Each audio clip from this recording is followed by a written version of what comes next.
My wife and her lawyer told me to sign a routine paper before dinner. It was actually transferring our $72 million estate to her secret lover.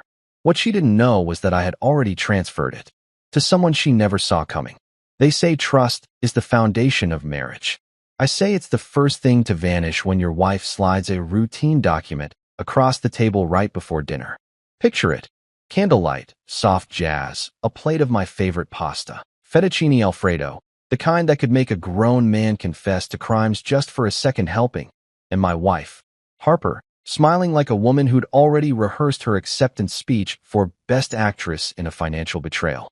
"Just sign this for tax purposes," she said. The words rolled out of her mouth smooth and harmless, like a cat purring before it claws your face off. Now, I'm not the kind of guy who usually reads every line of paperwork. That's what accountants and caffeine are for. But something in her tone made me pause. Maybe it was the way she set the pen perfectly parallel to the signature line. Too prepared, too confident. Like she'd practiced this moment in the mirror, whispering, "Oscar goes to Harper Calloway for best performance in pretending to love her husband." I picked up the pen, twirled it between my fingers like I was considering my options, and then I saw it. A name that didn't belong. Ryan Calloway. It sat there on the page like an uninvited guest who brought Tupperware to a funeral. My brain did cartwheels, my stomach tried out for the Olympics, and suddenly, that Alfredo smelled like deceit sprinkled with Parmesan. "Who's Ryan Calloway?" I asked, voice steady, eyes glued to the paper. She blinked. Once, twice, the way people do when they're buffering. "Oh, our accountant. He's helping with the transfer for the tax deduction. It's just technical." "Technical," I repeated, setting the pen down. "Right?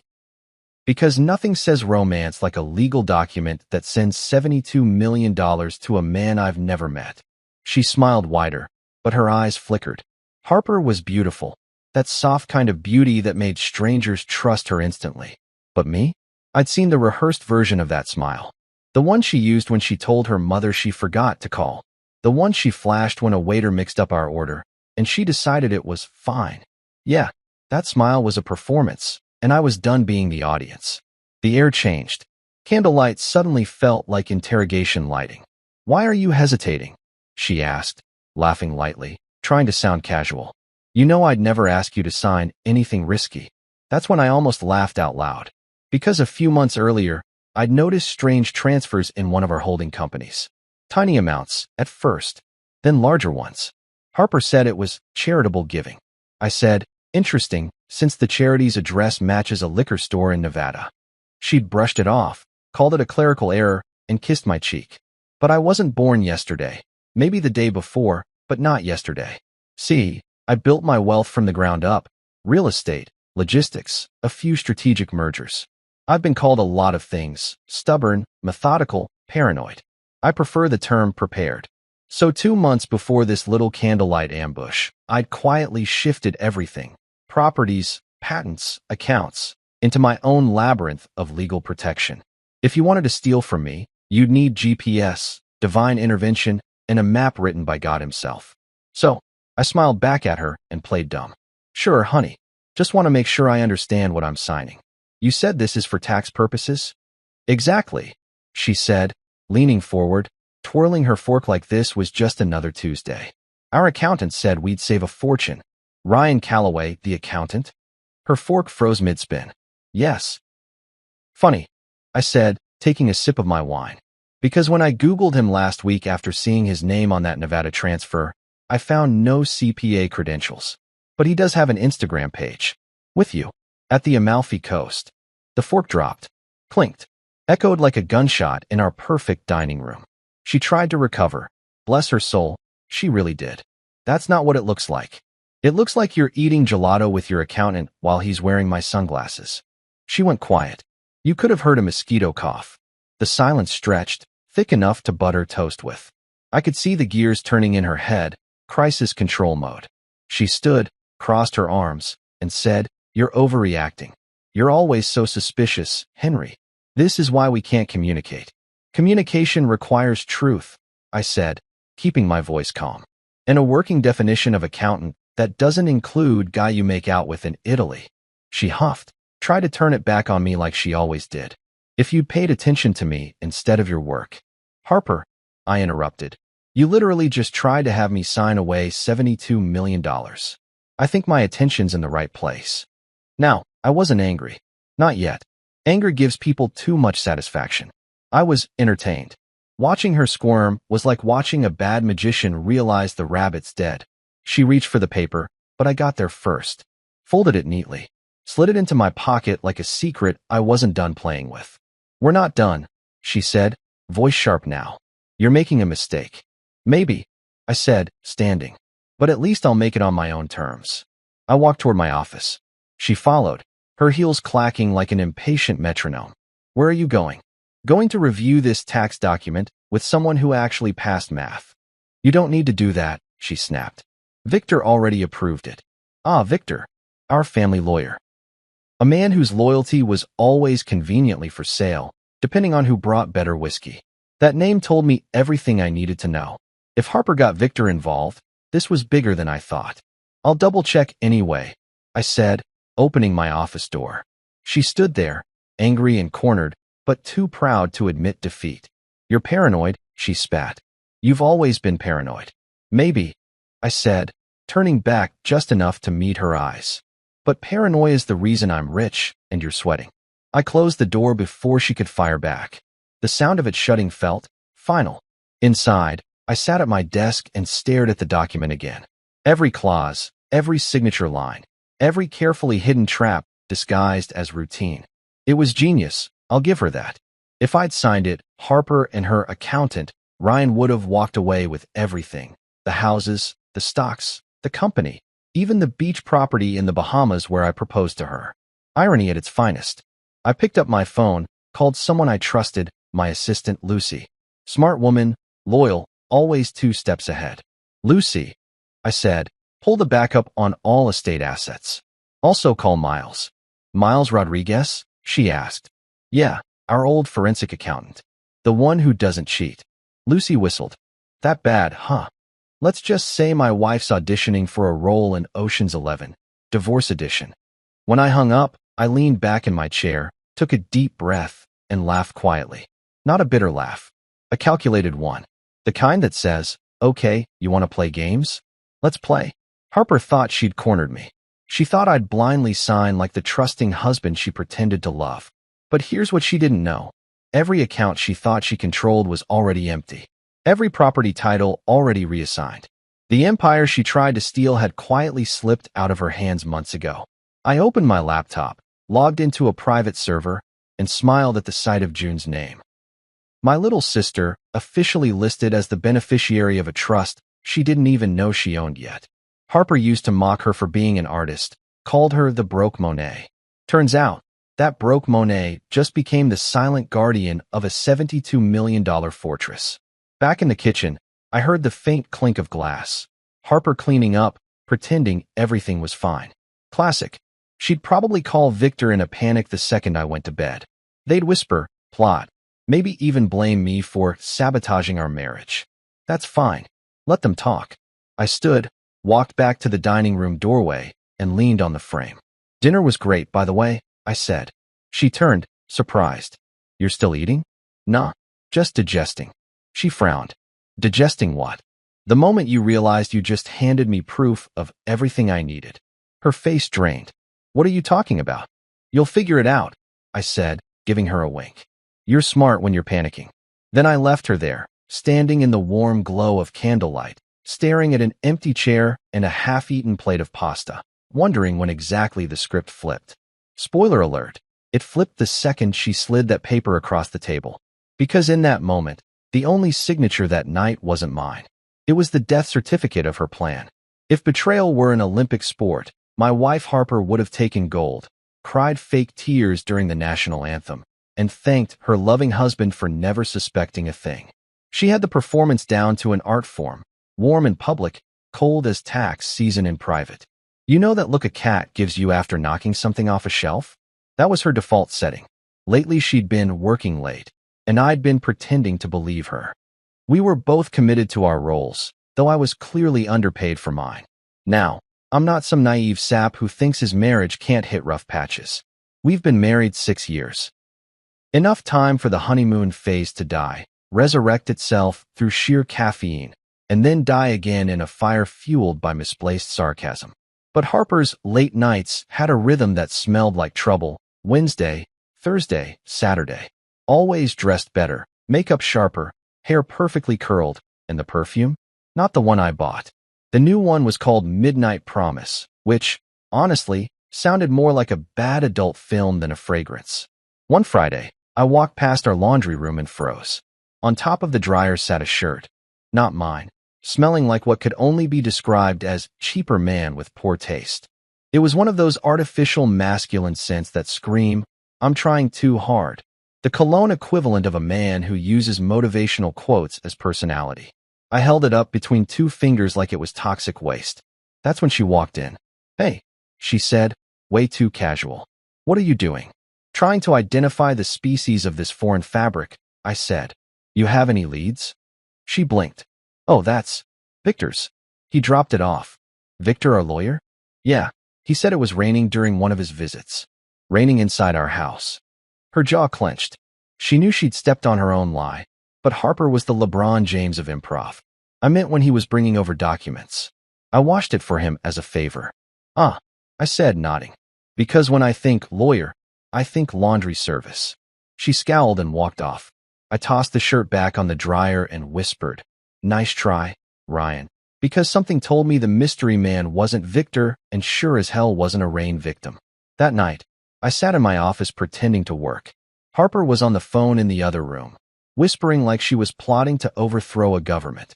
I leaned back in my chair, cracked open a beer, and let the performance unfold.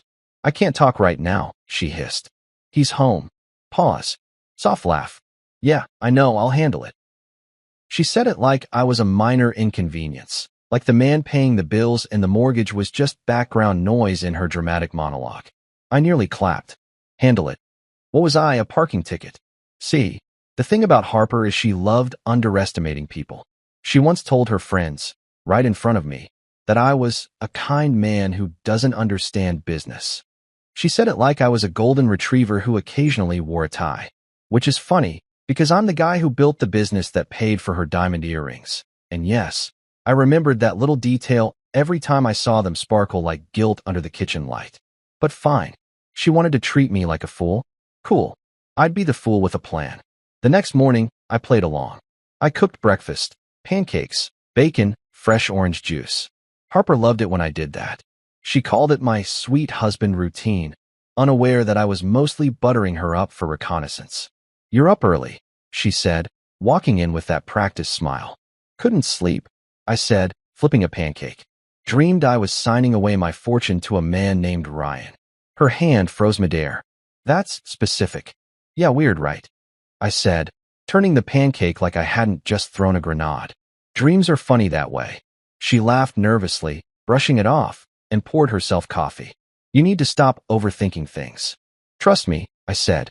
"I'm done thinking. Just acting now." The way she looked at me, confusion trying to disguise itself as confidence, was priceless. She was slipping. The cracks were showing, and I wasn't even halfway done.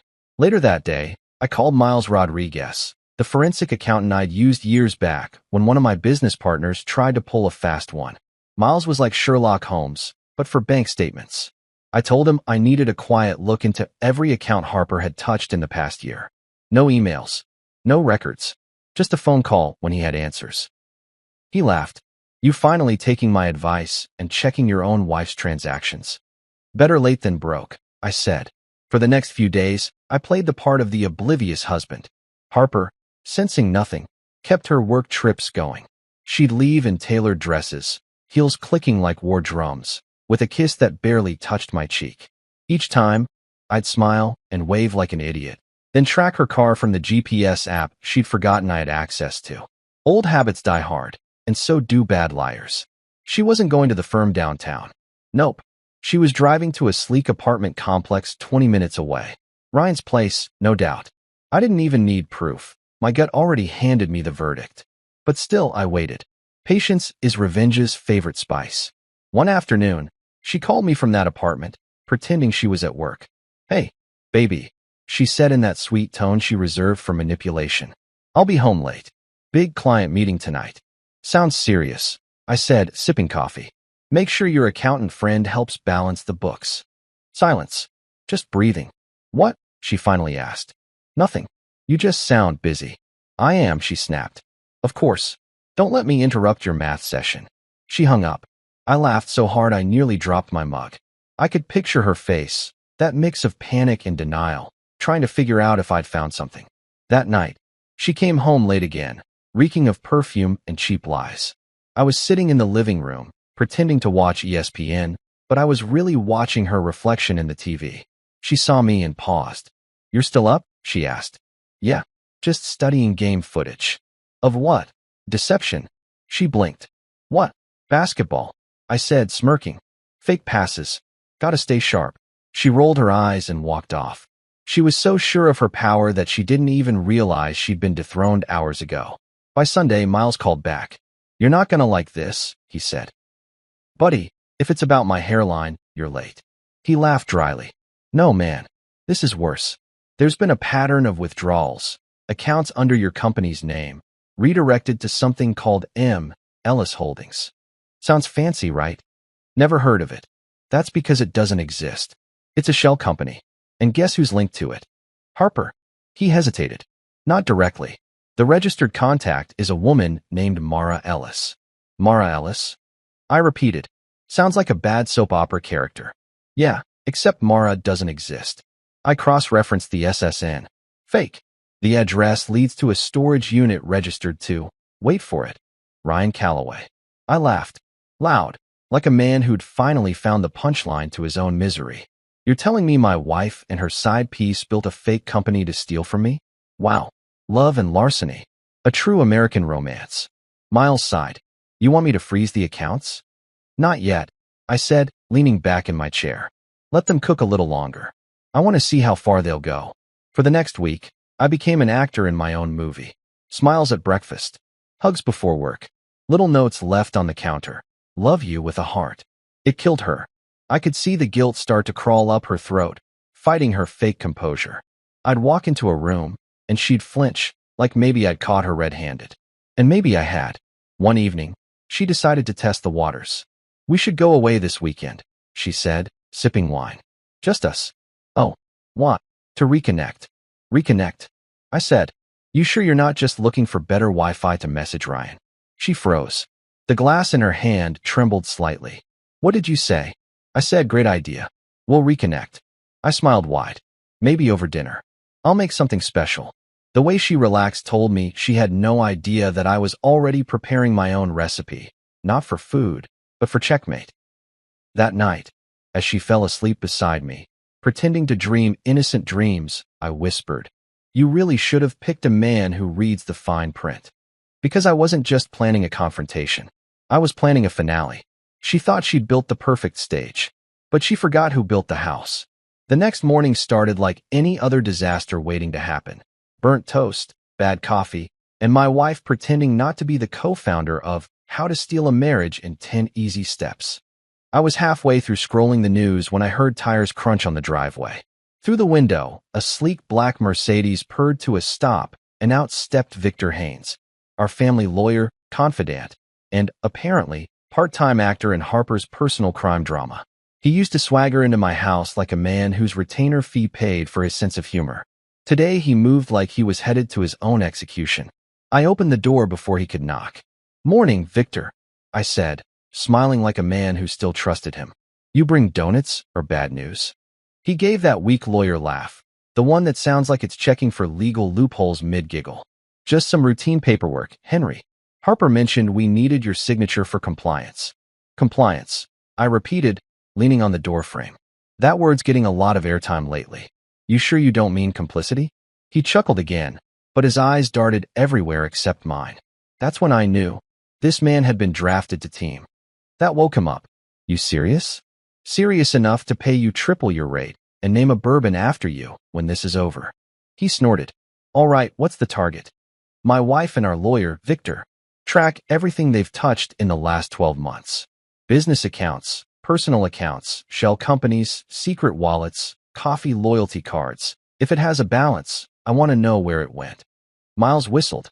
Sounds like fun. Oh, it will be, I said. Just don't contact me by email or text. Call from a burner, like we're in an HBO show. He laughed. You're enjoying this, aren't you? Not yet, but I will. I hung up and sat back, watching the sunlight hit the edge of my desk. Harper walked by the office, pretending she wasn't curious. She peeked in with that casual tone she used when she was fishing for intel. Who were you talking to? Just Miles, I said, smiling. You remember him, the accountant who caught the yacht thief. She froze for half a second, just long enough to confirm she knew that name meant trouble. Oh, right, she said. That guy? What? Routine audit, I said. Just making sure our books are clean. Her face twitched. You don't trust Victor? I don't trust anyone who can't look me in the eye while they bill me $600 an hour. She huffed, pretending to be offended. You're paranoid. Paranoia keeps billionaires from becoming ex-billionaires, I said. Now, go enjoy your day. Try not to accidentally wire the mortgage to the wrong boyfriend. She left without another word. 2 days later, my phone buzzed at 2:13 a.m. Miles never called during daylight. Said drama looked better under moonlight. You're not going to like this, he said. I laughed into the dark. You keep saying that, and I keep enjoying it. Okay, he said. Remember those small transfers from last year? I traced them to a woman named Mara Ellis. Mara who? Exactly. She doesn't exist. Fake name, fake address. But the account under her name? It's active, and someone's been sending money there every 2 weeks. About 40 grand a pop. From where? Your joint business account. And guess whose login authorized it? I didn't need to guess. Harper. Bingo. Oh, and here's the plot twist. The registered beneficiary under that fake name? Ryan Calloway. For a second, I didn't say anything. I just lay there in bed, staring at the ceiling fan spin like it was clapping for my stupidity. She's funneling money to him.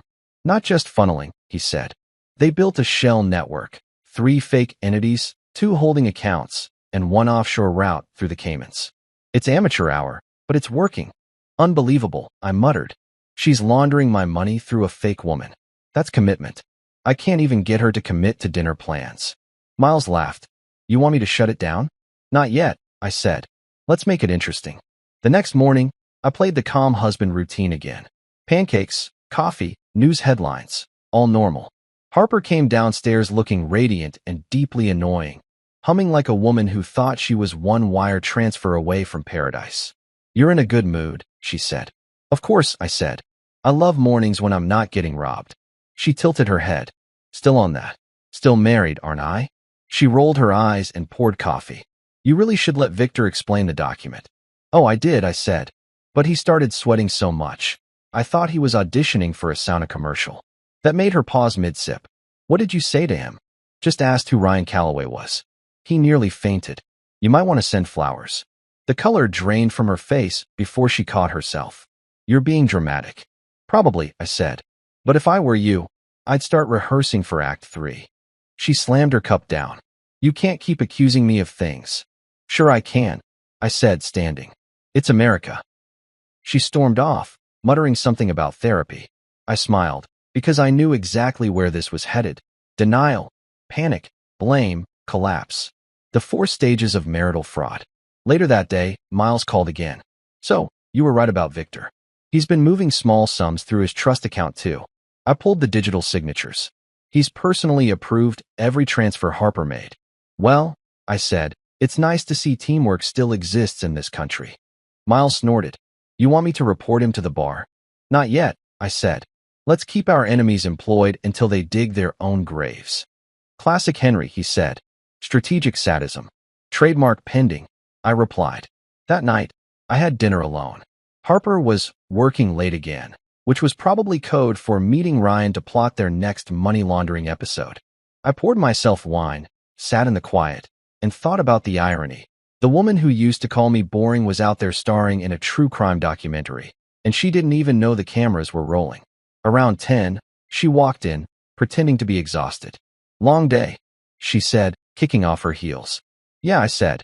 Paperwork will do that to you. She froze. What paperwork? Oh, I don't know, I said, swirling my wine. Bank transfers. Shell companies. Fraudulent beneficiaries. Pick your poison. Her lips parted, eyes wide. You're insane. Maybe, I said. But I'm the kind of insane that checks bank statements. She scoffed. You're unbelievable. I try, I said. By the way, how's Mara Ellis? She blinked. Who? I smirked. That's your problem, Harper. You're a good liar, but you forget your own lies. She didn't answer, just turned and walked upstairs. I could hear her pacing above me, probably calling Victor or Ryan or both. I let her stew, because nothing ruins a scam faster than paranoia, and I was spoon-feeding it to her like dessert. The next morning, my phone buzzed again. Miles sent a voice message this time, low and urgent. Henry, I found something else. There's a joint insurance policy Harper filed, payable upon your death. Beneficiaries, Harper Calloway and Ryan Calloway. I sat there in silence for a moment, then laughed so hard I scared my dog. Oh, she's not just greedy. She's ambitious. Want me to cancel it? No, I said, grinning. Let her think the jackpot's still in play. Just make sure if anyone files a claim, they end up on a no-fly list. Miles chuckled. Got it. You know, man, this is the wildest marriage I've ever audited. Yeah, I said. The vows should have said for richer or for felony. Over the next week, I let Harper think she was winning. She pranced around the house humming, texting on her phone like she was flirting with destiny. I acted busy with work, smiled at her jokes, even bought her flowers, not as a romantic gesture, but as props for the final act. One night, she asked, You've been sweet lately. What's changed? Perspective, I said. I realized I was too hard on you. Her eyes softened. Really? Yeah, I said. I should have given you more space to make your own mistakes. She laughed, thinking I'd surrendered. Oh, sweetheart. I hadn't surrendered. I'd gone nuclear. Because what she didn't know was that every fake company, every hidden transfer, every forged signature was already documented, signed, sealed, and backed up across 3 servers. Miles had built me a digital dossier so airtight, it could have survived an asteroid. Harper thought she was the architect of deceit. She didn't realize I'd already built the firewall. By Friday, Miles sent me one final update. All set, he said. If she moves another $1, it triggers an automatic report to federal fraud detection. Perfect, I said. Now we just wait for her to try. That night, Harper came home glowing, like someone who just won the lottery. She poured champagne, set the table, and said, We should celebrate. You've been so understanding lately. Oh yeah, I said. What are we celebrating? New beginnings, she said, clinking her glass against mine. I smiled. You're right. New beginnings sound great. She took a long sip, satisfied, while I mentally counted down the hours until her new beginning included an IRS investigation, a revoked lawyer's license, and a very awkward breakup with her fake accountant boyfriend. Because when you mess with my money, I don't just get even. I get creative. And as I watched her laugh across the table, blissfully unaware that her whole house of cards was about to collapse, I thought, damn, she really could have been an actress. Too bad she picked the wrong movie. There's a very particular calm that comes after betrayal, the kind where you stop shouting, stop questioning, and start planning. It's the sound of revenge stretching before its morning jog. By the time Harper started acting like everything was fine again, I was already 6 moves ahead, spreadsheet open, whiskey poured, and a playlist called Strategic Payback humming through my headphones. I wasn't angry anymore. I was motivated. See, anger is loud and sloppy. Strategy? That's jazz, cool, unpredictable, devastating in the right hands. The goal was simple. Protect everything she wanted to steal, then make her realize it was never hers to touch. With Miles's help, I began moving every tangible and intangible asset into one neat little box the law calls an irrevocable trust. Emphasis on irrevocable, meaning once it's locked, not even God can sign it back. And because irony is my love language, I registered it under one name, my little sister, June. Now, June is the kind of person Harper always underestimated. She's 30, paints murals for a living, dresses like a thrift store exploded in color, and once tried to pay for brunch with a poem. To Harper, she was harmless. To me, she was perfect. The one person no one would suspect of owning a multi-million-dollar estate. When I called her, she was half asleep and covered in paint. Hey, big brother, she mumbled. You never call unless someone's died or you need bail money. Funny, I said. This time it's better. You're about to become the legal owner of a $72 million empire. Silence. Then, okay, what did you do? Nothing illegal, I said. I just need to put everything I own in your name, temporarily. Temporarily? Henry, are you running from the FBI again? Again, I said. That was one misunderstanding and a fireworks permit. Focus. She laughed. You're serious. Dead serious. I'm making you the trustee of the Whitmore Trust. It's airtight. No one, not even me, can touch it without you. Harper can't access a dime. Victor can't find a loophole, and Ryan Calloway can go buy himself a cheaper cologne. June paused. You're trusting me with everything? Yep. Wow, she said. I mean, I once lost my debit card in a jar of pickles, but sure. I can handle 72 million. That's the spirit, I said. Just don't post about it on Instagram. Over the next week, we executed the plan like clockwork. Miles drew up the paperwork. I re-registered company shares, patents, real estate, and offshore accounts. The transfer trail was a maze even a hacker would cry over. Every asset moved quietly, one at a time, disguised under routine internal transfers. Harper thought she was married to a businessman. She forgot she was married to the architect of the system itself. The best part? I didn't even have to lie. I told her I was restructuring for tax reasons. She nodded enthusiastically. Good idea, she said. That'll make things easier when we, expand. Expand? I asked. She smiled that fake investor smile. When we build the next branch of Whitmore Holdings, of course. Right? I said, trying not to laugh. Expansion. Brilliant. By expand, she meant transfer my fortune to her lover with a nice ribbon. Cute. Every night, while she scrolled through Pinterest pretending to care about home decor, I worked on what I called the fortress. Miles handled the filings. June acted as trustee, and I wrote a clause that would have made Shakespeare proud. If anyone attempted to challenge ownership, all assets would automatically donate to charity. In other words, if Harper tried to sue, she'd be competing with the Red Cross. It took 9 days to finalize.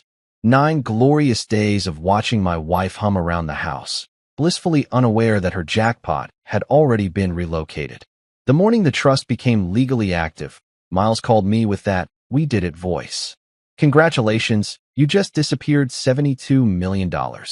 Music to my ears, I said. Now let's watch them panic. That evening, Harper decided to cook, a rare event, since she believed kitchens were for aesthetics, not function.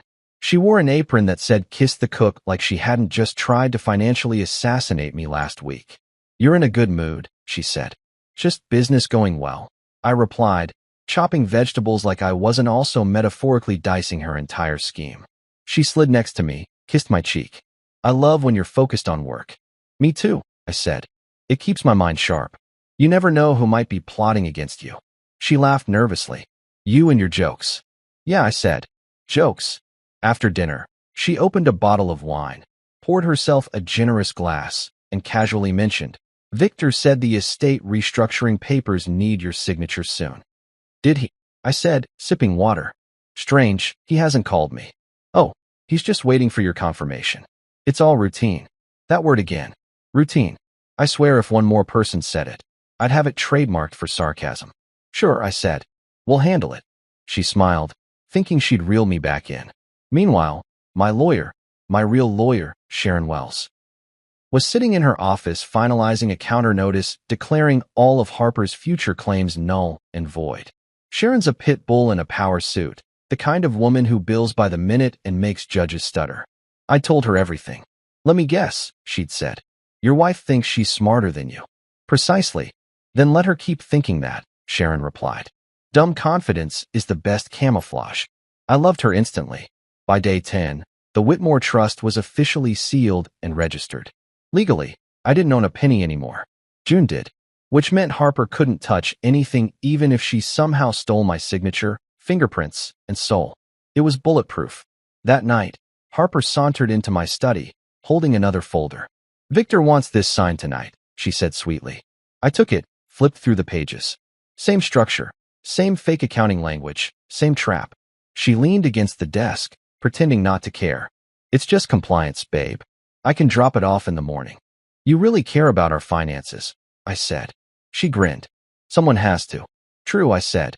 And someone has to keep them safe. She laughed, oblivious. That's you. My protector. I nodded slowly. Always. After she left, I called June. How's my favorite accidental billionaire? She giggled. Still waiting for someone to ask if I want paper or plastic for my yacht. Keep your head down, I said. We're almost at the finale. You sound like a movie villain, she teased. Not villain, I said. Protagonist in a redemption arc. Over the next few days, Harper's behavior got weirder. She was nervous, jumpy, always checking her phone. She'd leave the room to whisper into it, thinking I couldn't hear. But she wasn't talking to Ryan anymore. She was talking to Victor. Miles tracked multiple encrypted messages between them. The plan was simple. They wanted me to sign the transfer before the quarterly audit, move everything into Ryan's name, then vanish. Too bad the assets were already under my sister's name. The transfer she'd present to me next week would be nothing but a theatrical gesture, an empty heist in an empty vault. I was actually excited. Watching a con artist realize the loot is gone. That's cinema. So I played along, smiled more, brought her coffee in the mornings, kissed her on the way out. She started thinking the storm had passed. That's the thing about con artists. They mistake calm for forgiveness. One afternoon, Miles called again, voice practically singing. You'll love this. Harper just sent Victor an email titled Final Transfer Execution. She attached your forged signature. Beautiful, I said. Forward it to Sharon. Time to start the fireworks. That night, I found Harper in the kitchen again, pretending to cook. She looked radiant, calm before the implosion. You okay? I asked. Perfect, she said. Everything's falling into place. Yeah, I said softly. It really is. She gave me a kiss, lingered a second too long, then said, Tomorrow, I'll need you to come by Victor's office for one last thing. Then we can finally relax. Of course, I said. Tomorrow sounds perfect. The next morning, I wore my best suit, navy blue, the one I saved for board meetings and symbolic victories. Harper was glowing. Victor greeted us at his office with that nervous smile lawyers get right before they commit career suicide. He handed me another folder. Routine transfer for compliance, he said. I could have laughed right there. Of course it is, I said, flipping it open like I hadn't already transferred everything to June a week ago. Wouldn't want to delay our expansion. Harper beamed. Victor tried not to hyperventilate. And me? I just signed the air above the page with my finger and said, You know what? I'll do this publicly. For transparency. Her eyes widened. Publicly? Absolutely, I said. It's time everyone sees how transparent you are. She had no idea that I meant it literally. That night, I invited them all to dinner. Harper, Victor, and yes, Ryan Calloway himself. The perfect little reunion. Miles called it the signing ceremony. Sharon called it legal theater. I called it Thursday. But that, my friend, is a story for the next chapter. Because by the time the champagne cork popped at that dinner table, the only thing Harper would be signing was the obituary of her own plan.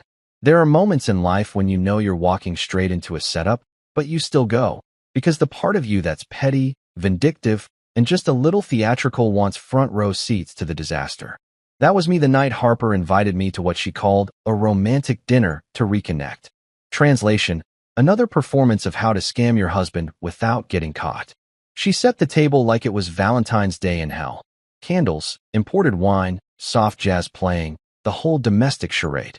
When I walked in, she was wearing the red dress, the one that used to make me forget my own name before I realized it was probably purchased with my credit card. You look beautiful, I said, because flattery makes liars comfortable. Thanks, she purred. I thought we could start over tonight. I smiled, sat down, and noticed the manila folder already waiting beside my plate. My favorite side dish, paperwork. You shouldn't have, I said, tapping it lightly. What's this? Dessert. Just a few forms Victor brought over, she said sweetly. Simple stuff. Transfer confirmations, compliance signatures, all that boring financial talk you hate. I leaned back. You're right, I do hate boring things. Good thing this dinner looks exciting. Victor arrived 5 minutes later, sweating like a man who'd just been told taxes were due in blood. He gave me the world's most awkward handshake, muttering something about traffic. No problem, I said. I wouldn't want you to miss the main course. The man sat down, adjusted his tie, and immediately pulled out another copy of the same folder. Harper gave me that tight smile, the kind liars use when they think the game is already won. You'll just need to sign a few pages, she said, sliding the papers toward me. Victor will witness. and we can all relax afterward. Now, I could have blown the whole thing right there, pulled out the trust documents, and ended the show. But where's the fun in that? No, this deserved drama, slow burn humiliation, the kind that ages well in memory. So I played dumb. Sure, I said, flipping the pages casually, my fork spinning spaghetti like I was multitasking through betrayal. Let's see what we've got. Halfway down the first page, I read it aloud, just loud enough to make her flinch. Transfer of estate, primary beneficiary, Ryan Calloway. The air stopped. Victor blinked. Harper froze, then tried to recover with a laugh, so fake it should have come with a price tag. Babe, she said softly, you don't have to read it out loud. Oh, I do, I said, smiling. I want to make sure the betrayal is properly pronounced. Victor started adjusting his tie again, like circulation was optional. Henry, this is just a draft. There's no need to. To what? I interrupted. To check what I'm signing before I give away $72 million to my wife's boyfriend. He swallowed. That's not what's happening. Sure, I said. And I suppose Ryan Calloway is just the Easter Bunny with a business degree. Harper's tone shifted fast. You're embarrassing yourself. Sweetheart, I said, I'm way past embarrassment. You made sure of that the day you sent my money to a ghost named Mara Ellis. Her eyes widened. You've been spying on me? No, I said. I've been doing what you should have done, auditing. She stood, defensive. You're twisting everything. Am I? I said. Because I've got transaction logs, wire trails, IP addresses, and screenshots of Victor here approving each transfer. And believe me, none of them scream routine compliance. Victor opened his mouth to speak, but I raised a hand. Don't. I've seen enough courtroom dramas to know you're about to say something like, it's not what it looks like. Save it. What it looks like is you two conspired to strip me of every asset I own. And what it is happens to be exactly that. The silence was beautiful. I could practically hear the jazz falter mid-saxophone solo. Harper's composure cracked. Henry, she said, forcing calm. You're overreacting. This is all a misunderstanding. I was trying to help simplify our accounts before tax season. You know how complicated your business is. Oh, I know, I said, cutting her off. And you know what's even more complicated? Explaining to the FBI why your simplification process funneled 7 figures into an offshore account under your lover's name. Victor's hand trembled. Henry, please. Please what? I asked. Please don't call your bar association. Please don't leak your little side hustle to the press. Or please pass the salt while I choke down this masterpiece of deceit. I took a slow bite of pasta just to watch them squirm. Tasted like victory and marinara.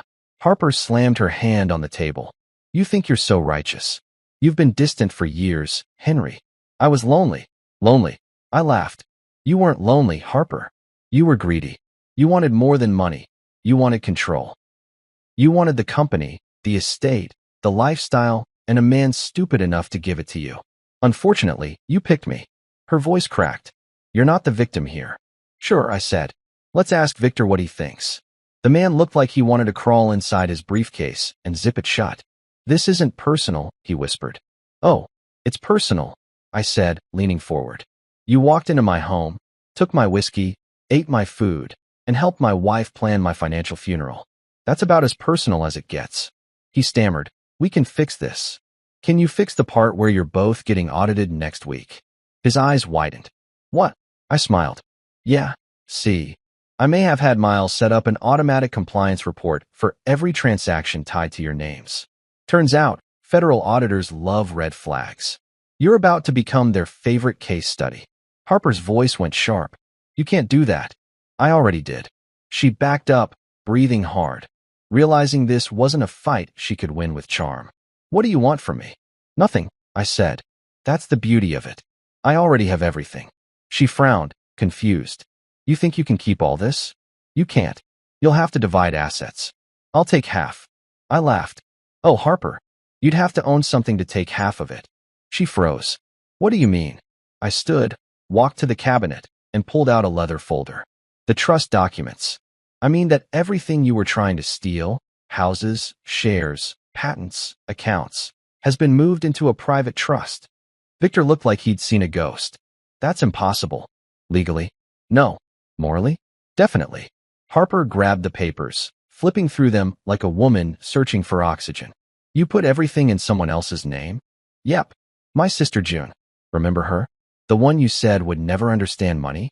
Turns out, she doesn't have to. She just has to exist. And guess what? The trust is irrevocable. Which means not even I can touch it. Harper's voice broke. You gave away everything? I secured everything. I corrected. I may not own it, but I control it. You? You own regret. She sank into her chair, hands shaking. Victor muttered something about legal recourse, but even he knew this was game over. I poured myself another glass of wine, savoring it like a curtain call. You know, I said, I really did love you once. I built this empire with you in mind, and you almost made me regret it. But now, I'm grateful. You taught me a valuable lesson about trust and accountants with abs. Her eyes filled with tears. You're cruel. No, I said. You're cruel. I'm just better at it. Victor finally stood up, mumbling something about needing air. I gestured toward the door. Careful on your way out. There's a special place in hell for disbarred lawyers who marry their clients' wives. He froze. What are you talking about? Oh, come on, I said. You really think Harper's sticking with Ryan after this? Please.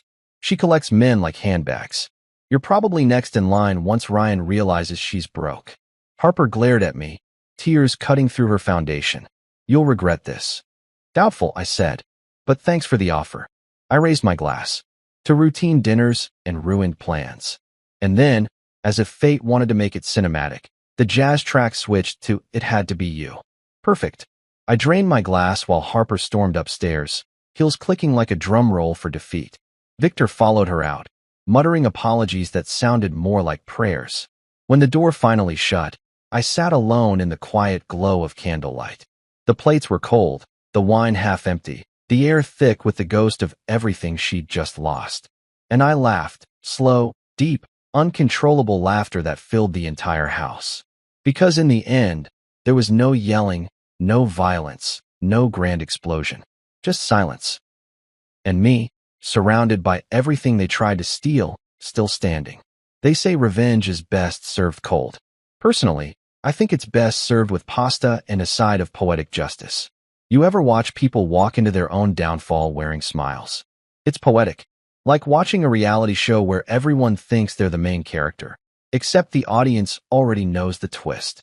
That's exactly how I felt the night of what Harper proudly called our signing ceremony.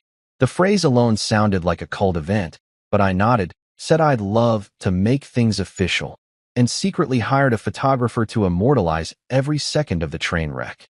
Because if I'm going to destroy my enemies, I at least want good lighting. The dinner was set at La Serrata, a five-star restaurant known for making rich people feel even richer.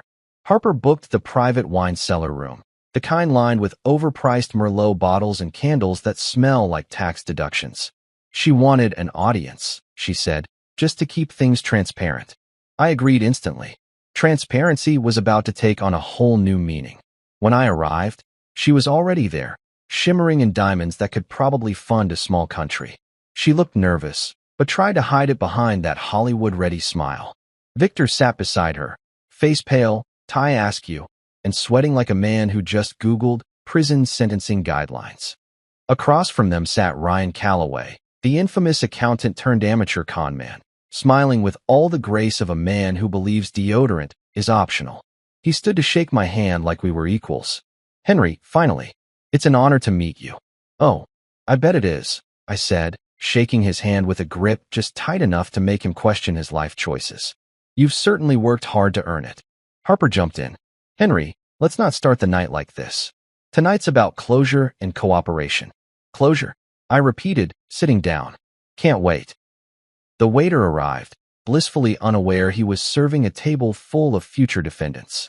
Harper ordered wine, Chateau something pretentious, and Ryan ordered steak, rare, because of course he did.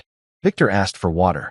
Smart man, hydration's important when your career's about to spontaneously combust. Before we eat, Harper said, her voice sugar-coated but trembling underneath. I just wanted to say I'm glad we're doing this the right way. No lawyers, no fighting, just trust and maturity. I smiled. Oh, I'm all for maturity. Especially when it's notarized. Victor gave me a look that said, please don't do this here. Too late, buddy. The show had started. Harper opened the folder she'd been guarding like the crown jewels and slid it toward me. Here it is, she said softly. The final agreement. Once you sign, everything's settled. Everything, Ryan echoed, raising his glass. To new beginnings. New beginnings, Harper repeated, clinking glasses with him. She glanced at me, expecting participation. I clinked too, but mine was more of a countdown. I set my glass down and opened the folder.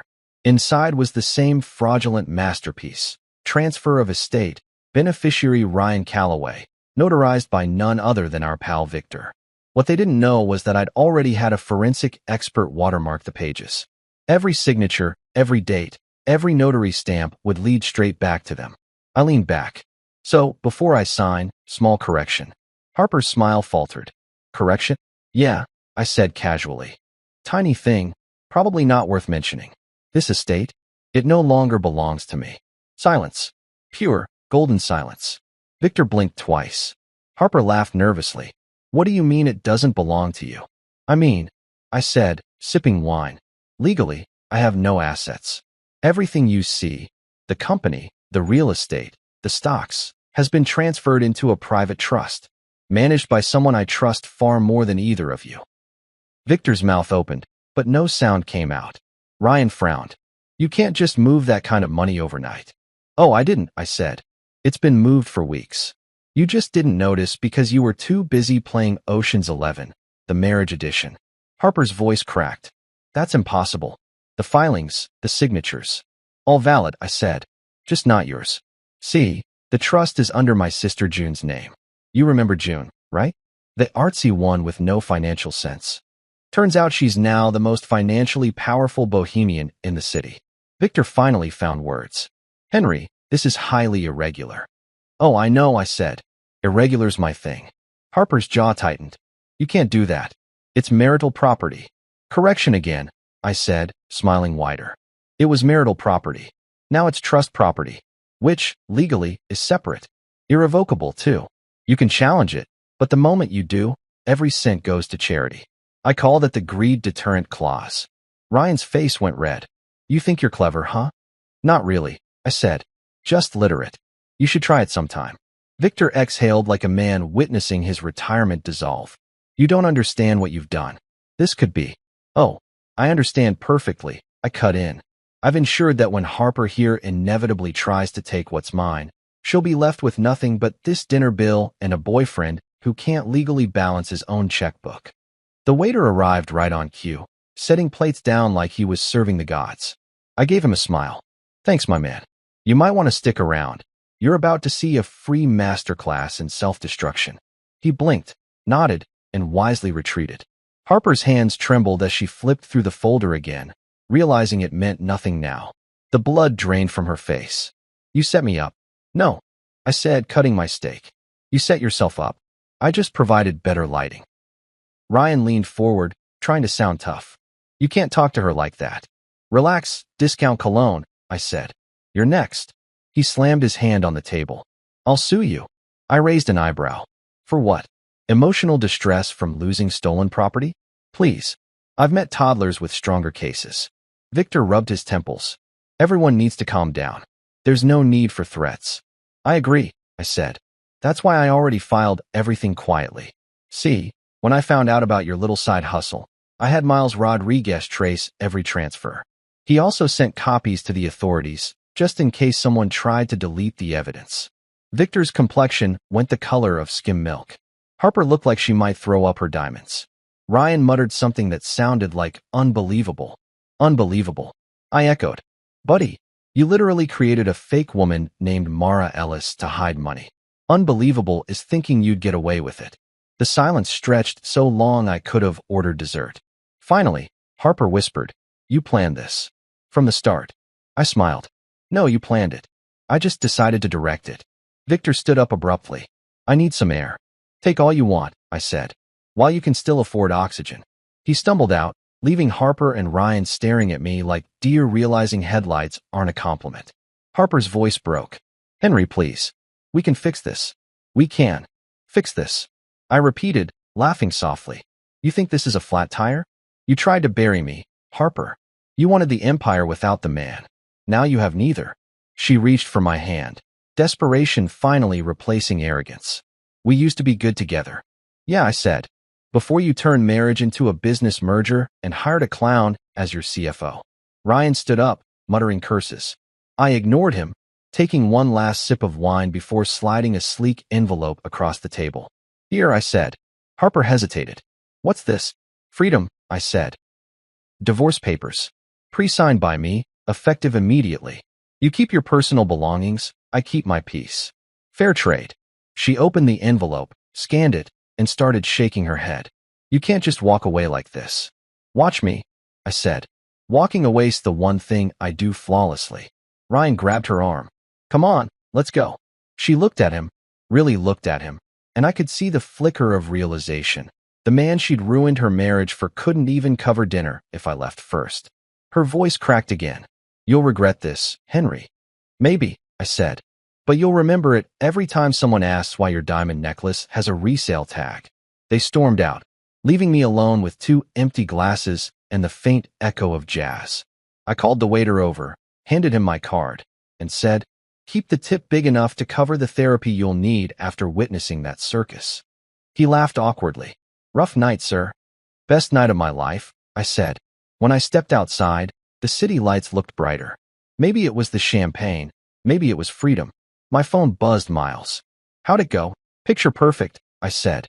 They walked right into the trap. Beautiful, he said. Want me to initiate the public filings? Do it, I said. Time to make honesty fashionable again. As I hung up, I saw Harper and Ryan across the street arguing near her car. She was yelling. He was gesturing like a man explaining why his credit card declined. Victor stood a few feet away, on his phone, probably begging the devil for legal advice. It was glorious. I got into my own car, rolled down the window, and called out, smile everyone.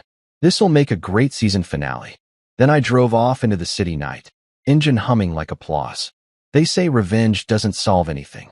Maybe they just never did it properly. If Chaos had a soundtrack, it would have played that night. Imagine a jazz band made entirely of car horns, broken promises, and someone repeatedly shouting, lawyer up, at full volume. That's what the signing ceremony turned into after I walked out. I didn't slam the door, didn't raise my voice, didn't even look back, because nothing ruins a perfect exit like secondhand embarrassment. By the time I reached my car, Harper, Victor, and Ryan were already unraveling like cheap sweaters.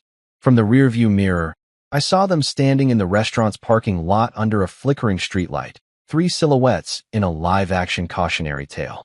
Victor was pacing like a man waiting for a firing squad, phone glued to his ear.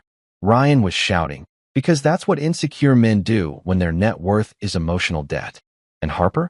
She was crying, but the dramatic kind of crying, the one where every sob checks to see if there's an audience. It was beautiful, in the way dumpster fires are beautiful when they don't involve your property. I turned the radio on, smiled as Sinatra crooned, "That's life," and thought, yeah, it sure is. The next morning, my phone looked like a war zone. Missed calls, texts, voicemails. One from Harper, "We need to talk." One from Victor, "This is a misunderstanding. Let's resolve privately." And one from Ryan, written entirely in caps like he'd discovered punctuation was optional. "You think you can humiliate me? You'll pay for this." I replied to none. Because the moment you respond to chaos, it multiplies. And I'd already multiplied my assets enough for one lifetime. Instead, I made myself coffee, opened the newspaper, and waited for Act 2 of their meltdown to unfold. It didn't take long. At 9:47 a.m., Miles called. "Buddy," he said, laughing so hard he could barely breathe, "they're imploding." Harper called the bank demanding to reverse transfers that don't exist. Victor tried to override them using an outdated power of attorney. And Ryan? Well, Ryan showed up at the branch demanding to speak to the board of directors. The teller called security. I grinned. "You're telling me the man who thought a shell company was a seashell collection just declared war on a trust fund?" Yup, they're losing it. And guess what? The bank flagged Victor's credentials for suspicious activity. Compliance called the Bar Association. I leaned back, sipped my coffee. Beautiful. The circle of poetic justice is complete. By noon, Harper called again. I answered this time, because I was curious to hear what version of the truth she was selling today. "Henry," she said, voice trembling, "we need to fix this." Victor says you can still dissolve the trust if we act fast. We, I said. Funny pronoun, considering you spent the last month trying to steal from me. You're blowing everything out of proportion. Am I? Because the IRS agent who called this morning to verify Victor's filings didn't seem to think so. She gasped. You involved the IRS? No, I said cheerfully. Victor did, the moment he committed fraud on a corporate account. You should send him a fruit basket. She went quiet. You could almost hear the sound of her ego deflating. I didn't know he. Stop, I interrupted. Don't insult my intelligence. You forged my signature, Harper. You built an entire fraud scheme with your boyfriend and a crooked lawyer, and you're calling me to fix it? That's like burning down a house and asking the homeowner for marshmallows. Her breathing got heavy. Henry, please. I never meant for it to go this far. I just wanted control, I said. You always did. The money, the company, the story. You wanted to be the genius who outsmarted me. But guess what? You were never playing chess. You were playing Go Fish with a man who built the board. Stop talking like that, she snapped. You're enjoying this. Of course I am, I said. Do you know how rare it is for karma to show up on time? Usually it's like the cable guy, promises to arrive between 8 and never. But today, right on schedule. She sniffed. You'll regret being so smug. Maybe, I said, but you'll regret calling me from a prepaid phone registered to Ryan Calloway's fake company. Nice touch, by the way. Very spy movie of you. Click. She hung up. I laughed so hard my coffee nearly spilled. By 3 p.m., the meltdown went public. Miles texted me a link to an online forum where someone leaked an internal memo from Whitmore Holdings. Victor Haynes under investigation for breach of fiduciary duty. Within an hour, local news picked it up. By dinner, every legal blog within 50 miles had a headline reading, Family Lawyer Involved in Marital Fraud Scandal. I swear, I didn't even have to lift a finger. The universe was freelancing for me. Around 6 p.m., June called. So, your wife's on TV. My ex-wife, I corrected. Right? Ex. She's doing this teary-eyed interview about being betrayed by corporate greed. She's really going for the sympathy angle. Of course she is, I said. Did she at least use good lighting? June snorted. You're unbelievable. No, I said. She is. I'm just consistent. June paused. You good, Henry? Better than good, I said. Watching people dig their own graves is the best therapy money can't buy. Just try not to gloat too much, she warned. It's a bad look.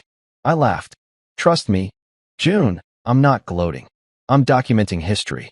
After we hung up, I poured myself a bourbon and sat on the balcony, watching the sunset paint the skyline gold. Somewhere out there, Harper was pacing her apartment, trying to figure out when the script flipped. Probably blaming Ryan, who by now had likely ghosted her for someone with fewer legal problems. Victor was probably talking to his lawyer about plea deals. Me? I was finally relaxed. Then my doorbell rang. I opened it to find Harper standing there, mascara running, hair disheveled, clutching a half-empty bottle of wine like it was emotional support. Can I come in? She asked. I considered it for half a second, enough time to remember every betrayal, every lie, every fake smile. Then I stepped aside. Sure, I said, but coasters are mandatory.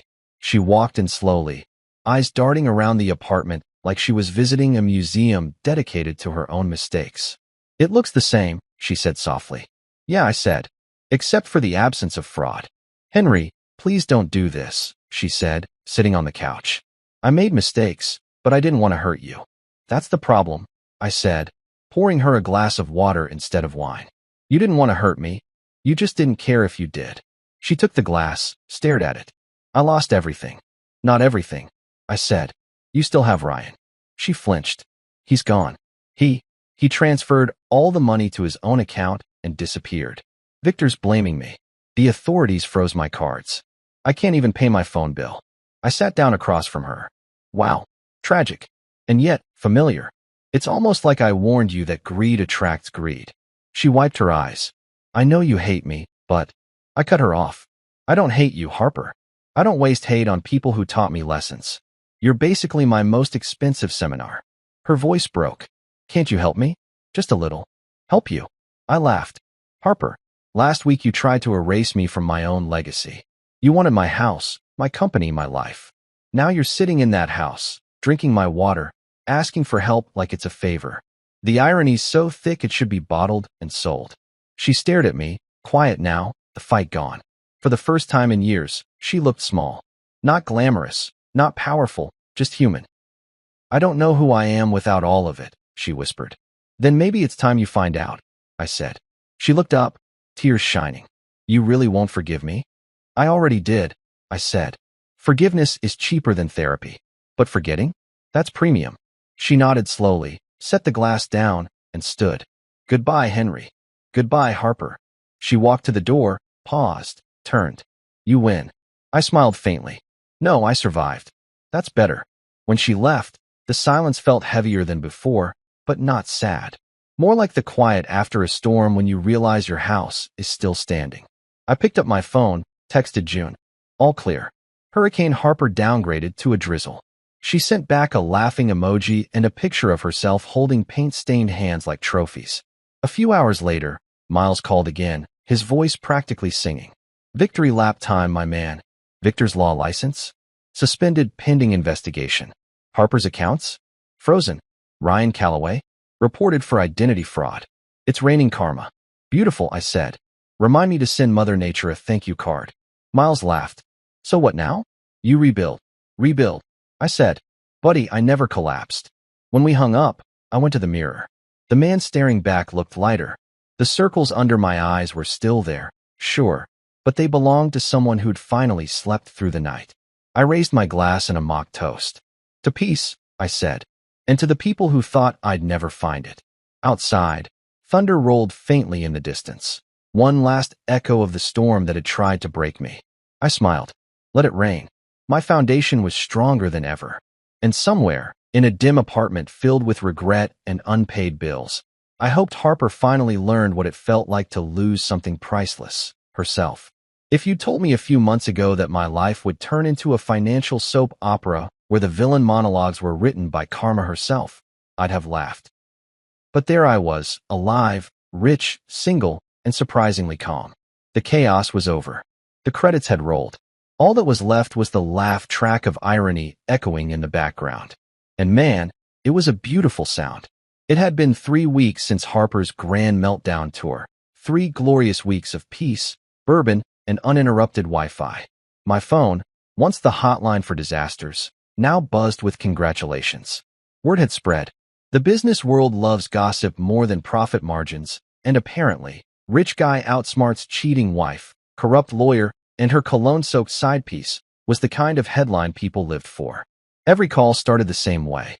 Henry, you legend, my associate Greg said. How'd you pull it off? Preparation, I'd reply, and an excellent sense of humor. Even my competitors called. We didn't think you had it in you, one CEO laughed. You always seemed so nice. Nice, I said. Yeah, it's my most dangerous weapon. Meanwhile, Harper had vanished from the social circuit faster than a bad investment. Ryan was rumored to be hiding in Arizona, trying to start a financial consulting firm under a new name. Spoiler, that didn't last long. Miles sent me the link when Ryan got arrested for wire fraud 2 days later. Our boy couldn't resist, Miles said, chuckling. Turns out you can't teach old crooks new crimes. Victor? Oh, he was the gift that kept on giving. His law license was officially suspended pending investigation.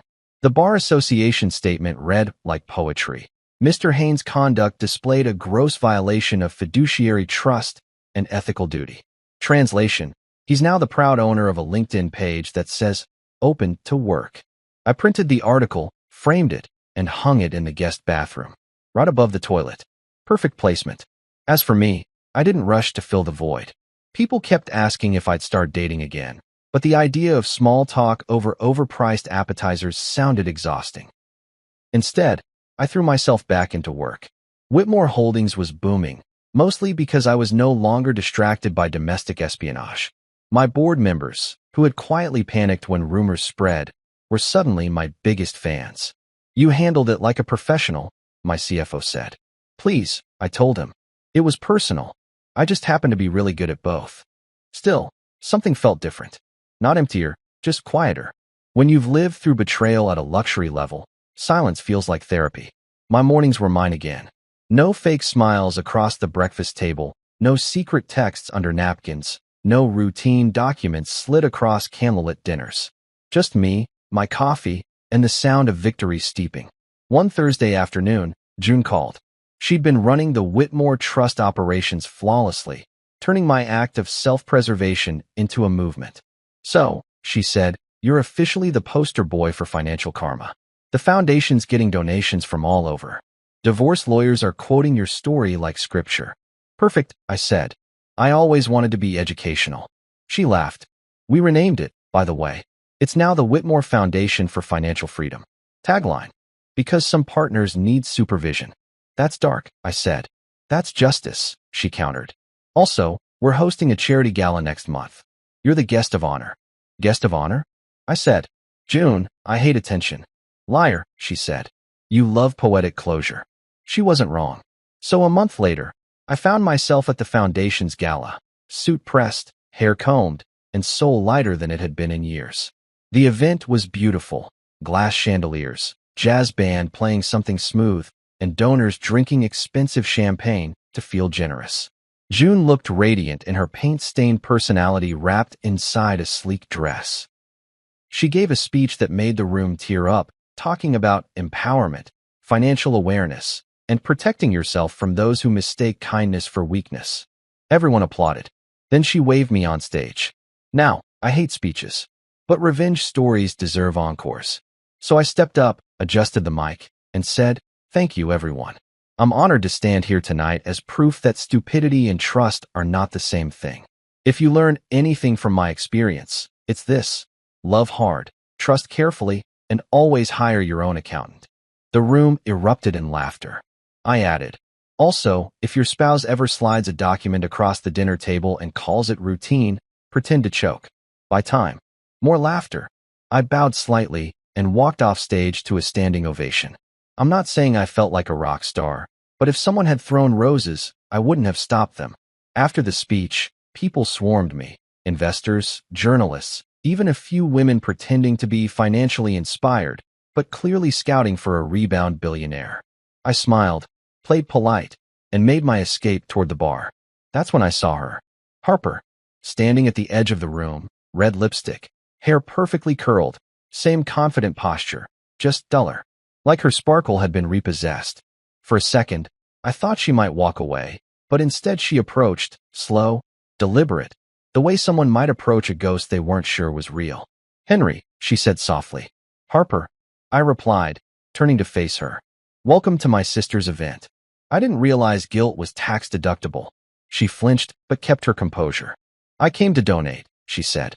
"It's a good cause." "Oh, definitely," I said. "Protecting people from people like you." Full circle moment. She looked down. "You look happy." "I am," I said simply. "Turns out peace pairs well with freedom." She hesitated, then asked, "Did you ever love me?" I smiled faintly. "Of course I did. I just stopped once you started loving my assets more than me." She nodded, biting her lip. "I deserve that." I sipped my drink. "You deserved a lot of things, Harper. Most of them legal fees." For a moment, silence. The kind that carries all the words never said. Then she looked up, eyes glossy but steady. "I'm sorry," she said. "Not the PR kind of sorry. The real one." I studied her. The apology sounded sincere, which almost annoyed me. "Apology accepted," I said. "Forgiveness is cheaper than lawyers, remember?" That made her laugh.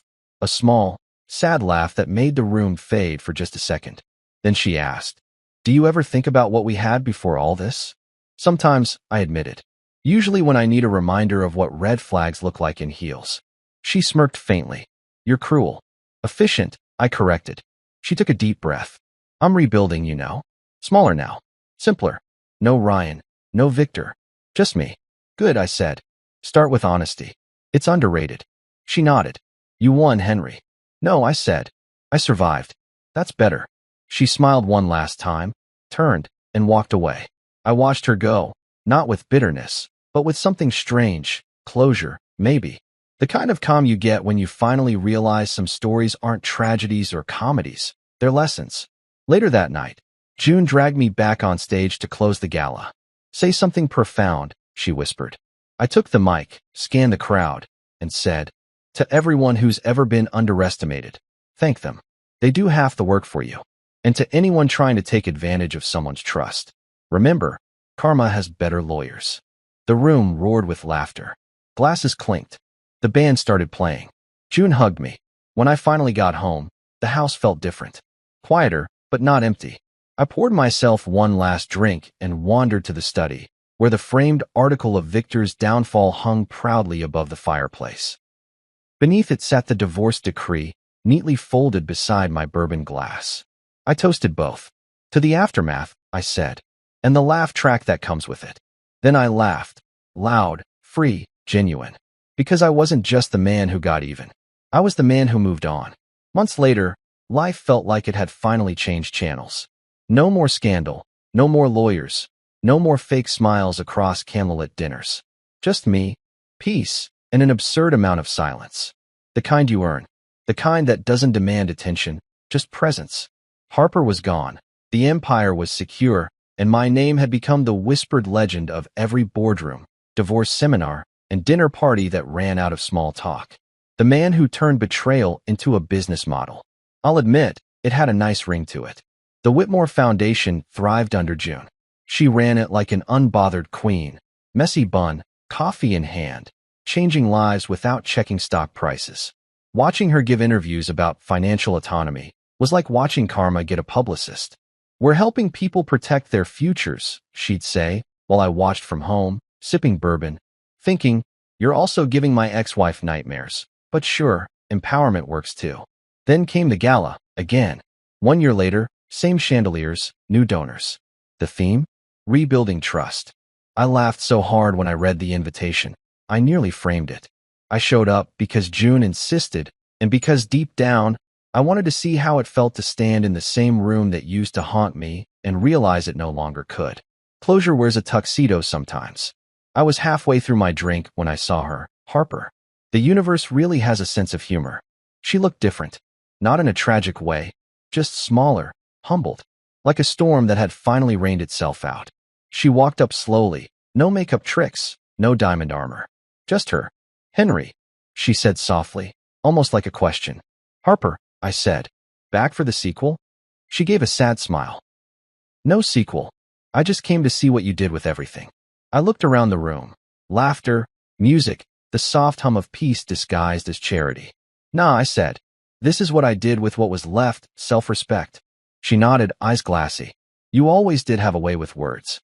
And you always had a way with signatures," I said dryly. That earned the faintest laugh. The tension broke. She took a breath. "You know, I thought taking everything would make me feel powerful. But it just made me hollow." "Yeah," I said. "Turns out power without peace is just noise." She hesitated. "Do you ever think we could have made it work?" "Maybe," I said, "if we'd been on the same team. But you were busy recruiting from the enemy's bench." That stung. She nodded. "Fair." Then, softer, "I really am sorry." I studied her for a long second. The old me would have thrown one last jab, but the new me? He'd learned that winning isn't about vengeance, it's about indifference. "Already forgiven," I said.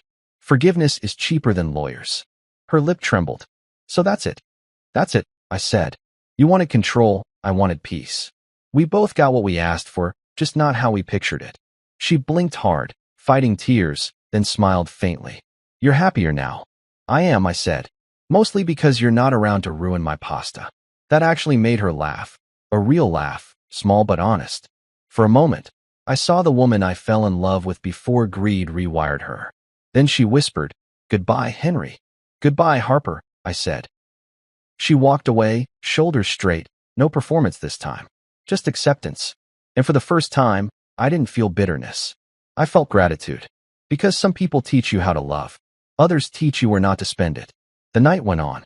June gave another powerful speech. Donors clapped. Champagne flowed. But I didn't stay for long. I left early, took the scenic route home.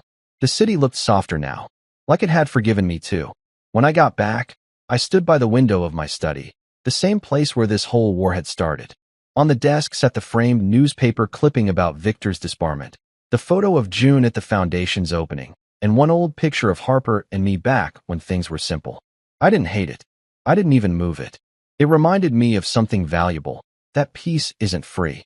You earn it one heartbreak at a time. I poured myself a drink and toasted the air. To endings, I said, and to the fools who make them worth it. Outside, a car drove past playing an old Sinatra tune. Fitting. They say revenge is sweet. I disagree. Revenge is dessert, satisfying, temporary. Peace. That's the main course. But still, watching Harper drive off that night in a used car while my sister toasted to freedom? Yeah, that was dessert. Always forced to be the family slave since childhood, my wife, parents, and brother skipped my birthday at the last minute. Oh, we got invited to a party. Having so much fun, I forgot your birthday. My wife laughed. I vowed never to see my family again. But 3 years later.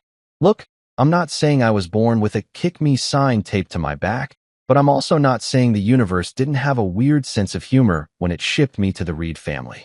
My name's Noah Reed. I'm 30 years old. And if there was ever a professional certification for being a doormat with a pulse, I'd have a framed diploma hanging in my non-existent office. Actually, scratch that. I'd probably let my brother use it as a coaster for his overpriced whiskey. Let me paint you a picture of the Reed family dynasty, and I use that term as loosely as my father uses the word proud when describing me. At the top of this dysfunctional food chain sits my dad, Richard Reed, a man so emotionally constipated that I'm pretty sure he thinks feelings are a line item you can deduct from your taxes. He's corporate through and through, the kind of guy who wears a three-piece suit to backyard barbecues and probably irons his pajamas. I've seen him cry exactly once, and that was when the stock market took a dive in 2008. Not at my high school graduation. Not when I got married. The Dow Jones, people. That's what cracked the vault. Then there's my mother, Martha Reed, who treats social status like it's oxygen and she's got asthma. The woman can organize a charity luncheon faster than most people can order pizza, and she knows exactly which fork to use for every possible scenario, including, I suspect, stabbing someone who uses the wrong one.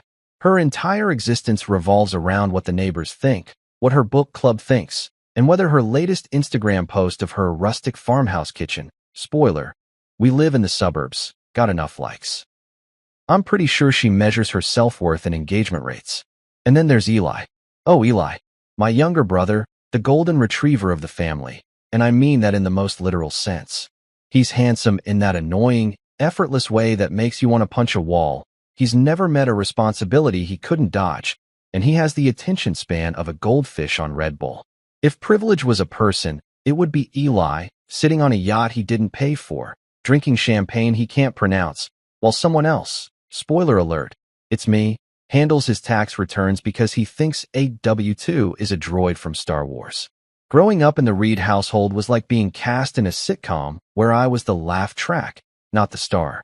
When we were kids, Eli got birthday parties that looked like Pinterest threw up glitter and joy all over our backyard. We're talking magicians, pony rides, bounce houses, the works. Parents from 3 zip codes over would show up with presents wrapped in paper that probably cost more than my entire wardrobe. Meanwhile, my birthdays? Let's just say they were more of a here's a cupcake, now go help your father install that ceiling fan kind of vibe. I spent my 7th birthday holding a flashlight in a crawl space while my dad cursed at electrical wiring. Happy birthday to me, I guess. The pattern didn't exactly break as we got older. It calcified like plaque in an artery. Eli got a car for his 16th birthday, a cherry red convertible that he immediately crashed into a mailbox because he was too busy taking selfies to notice stop signs exist. Did he get in trouble? Nah. Dad just sighed, called the insurance company, and bought him another one. I got a bike, a used bike, that I had to assemble myself. From a box, with missing parts. I'm pretty sure one of the wheels was a Pentagon. Fast forward to adulthood, and you'd think things would change, right? You'd think a grown man with his own job, his own life, his own identity, would be free from the gravitational pull of family dysfunction. Wrong. So incredibly wrong. I became the family's unpaid handyman, therapist, accountant, IT department, and emotional support animal all rolled into one exhausted package. My dad's kitchen sink springs a leak at 2 in the morning. I'm getting a call. My mom's laptop won't connect to Wi-Fi because she accidentally turned off the router again. Guess who's driving across town? Eli needs someone to proofread his resume for the 15th job he's going to bomb the interview for. You guessed it, yours truly. And what did I get in return for this decades-long marathon of servitude? Gratitude? Money? Thanks, Noah. You're literally holding this family together with duct tape and denial. Nope. I got paid in the world's most useless currency, empty compliments. You're such a good son, my mom would say, patting my hand like I was a golden retriever who'd just fetched the newspaper. We couldn't do this without you, my dad would mutter, already walking away before the sentence finished. And Eli? Eli would just grin and say, "You're the best, bro," while handing me another problem to solve, like I was some kind of human vending machine for solutions. If loyalty had a union, I'd be the mascot. Hell, I'd be on the poster. They'd use my face to guilt-trip other people into staying in toxic situations. Be like Noah, the caption would read. Devoted to a fault. Literally. So when I finally got married to Rachel, my college sweetheart, the girl I thought was going to be my escape hatch from this circus, I genuinely believed things would change. I thought, okay, Noah, new chapter. You're building your own family now. You're going to have someone who actually sees you, appreciates you, prioritizes you. I had this whole fantasy cooked up where Rachel and I would move to a little house with a white fence, maybe get a dog, host dinner parties where people actually remembered my name. I was going to be a husband, not a butler. A partner, not a problem solver. Yeah, right. Turns out I didn't escape anything. I just traded one set of bosses for another, swapped one gilded cage for a slightly different one with better wallpaper. Because here's the thing nobody tells you about marrying someone who grew up in the same social circle as your family. They've been taking notes. They've learned all the plays. They know exactly which buttons to push, which guilt trips work, and how to make you feel like you're crazy for expecting the bare minimum. Rachel fit into my family like a puzzle piece I didn't know was missing, which should have been my first, second, and third red flag all rolled into a banner I could have seen from space. But did I see it? Nope. I was too busy being the good son, the good brother, and now the good husband, because that's what Noah Reid does. Noah Reid shows up. Noah Reid fixes things. Noah Reid makes everyone else's life easier while his own crumbles like a stale cookie nobody wanted in the first place. And that, ladies and gentlemen, is how I spent the first 30 years of my life. As the family butler, the designated fixer, the guy everyone forgot about until they needed something. Spoiler alert. It doesn't get better before it gets worse. Rachel Matthews. Well, Rachel Reid after we got married, though she kept her maiden name on social media because it has better SEO, is the kind of woman who walks into a room and immediately becomes its center of gravity. I'm not even exaggerating. She's got this thing about her, this magnetic pull that makes people lean in when she talks, laugh at her jokes even when they're not that funny, and generally treat her like she's the main character in everyone's story. And look, I get it. She's objectively gorgeous. We're talking the kind of pretty that makes strangers do double takes and walk into parking meters. Long dark hair that somehow always looks professionally styled even when she claims she just woke up like this. Green eyes that could sell ice to penguins, and a smile that belonged on toothpaste commercials. She knew it, too. Oh, she absolutely knew it. When we met in college, I was a sophomore struggling through an economics class I had no business taking. And she was the girl everyone wanted to sit next to. Not because she was smart, though she was, but because being associated with Rachel Matthews gave you social currency. It was like carrying around a black card, except instead of unlimited spending, you got unlimited invitations to parties you'd never be cool enough to attend on your own. I still don't know what she saw in me back then. I was average looking on a good day, perpetually tired from working 2 part-time jobs to afford textbooks. And my idea of a wild Friday night was getting through my calculus homework without crying. But somehow, miraculously, she picked me. We started dating, and for a while, a glorious, naive while, I thought I'd won the lottery. Here's what I didn't realize at the time. Rachel didn't fall in love with me. She fell in love with the idea of someone who would worship her without requiring much maintenance in return. I was the perfect accessory, the reliable boyfriend who'd carry her books, drive her to parties, take cute couple photos for her Instagram, and never complain when she spent 3 hours getting ready while I sat in the car listening to true crime podcasts. I was so busy feeling grateful that someone like her would date someone like me that I completely missed the neon sign spelling out, "This is a bad idea," in letters the size of billboards. The really tragic part? She grew up in the same social circle as my family. Her parents knew my parents from the country club, that godforsaken place where people pay thousands of dollars annually to eat mediocre salmon and pretend they enjoy golf. Rachel and Eli had actually gone to the same private high school, which meant they had this shared language of inside jokes and remember whens that I was permanently excluded from because I'd gone to public school like a peasant. My family absolutely adored her from day one. My mom practically threw a parade when I brought Rachel home for the first time. She's so refined. My mother gushed, which was code for she knows which silver spoon to use. My dad approved because Rachel's father was some big-shot attorney, and networking is basically my dad's love language. And Eli? Eli thought she was hilarious because she could match him joke for joke, insult for insult, and had a laugh that could shatter wine glasses in a 3-block radius. That laugh. God, that laugh. It wasn't a delicate giggle or a cute chuckle. It was a full-body, earthquake-inducing cackle that announced her presence before she even entered a room. At family dinners, she and my mother would gossip like they were auditioning for a reality show, trading stories about people I'd never met and didn't care about, their laughter bouncing off the walls while I sat there moving food around my plate like a kid who'd been grounded.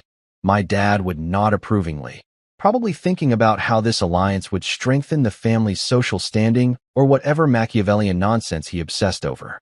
And Eli would join in, cracking jokes at my expense while Rachel laughed along, never once thinking to defend me or even acknowledge that maybe, just maybe, it wasn't cool to roast her husband like he was a Comedy Central special. In the early years of our marriage, I genuinely thought we were solid. I really did.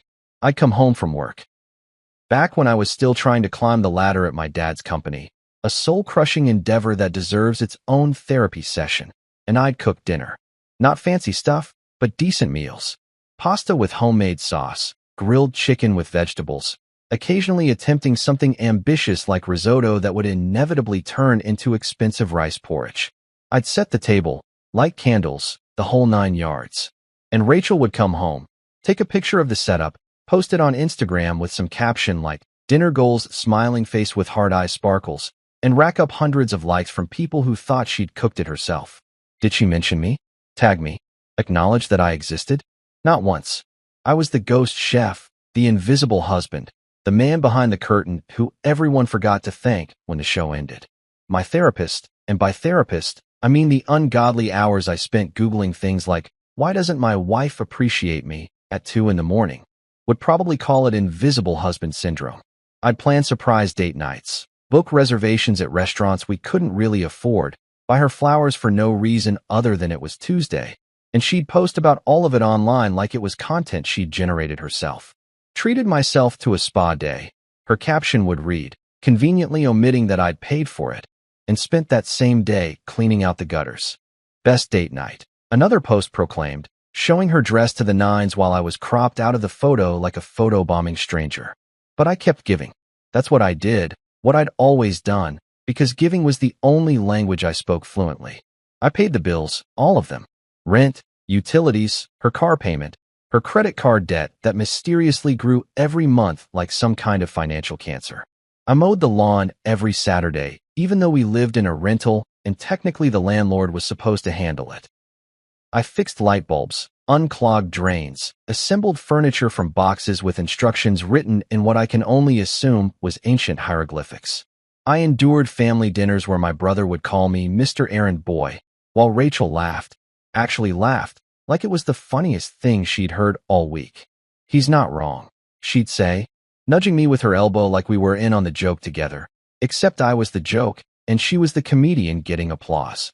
I'd smile through it all, play along, pretend it didn't bother me that my own wife treated me like a particularly useful piece of furniture. A couch that could cook, maybe. An ottoman that paid taxes.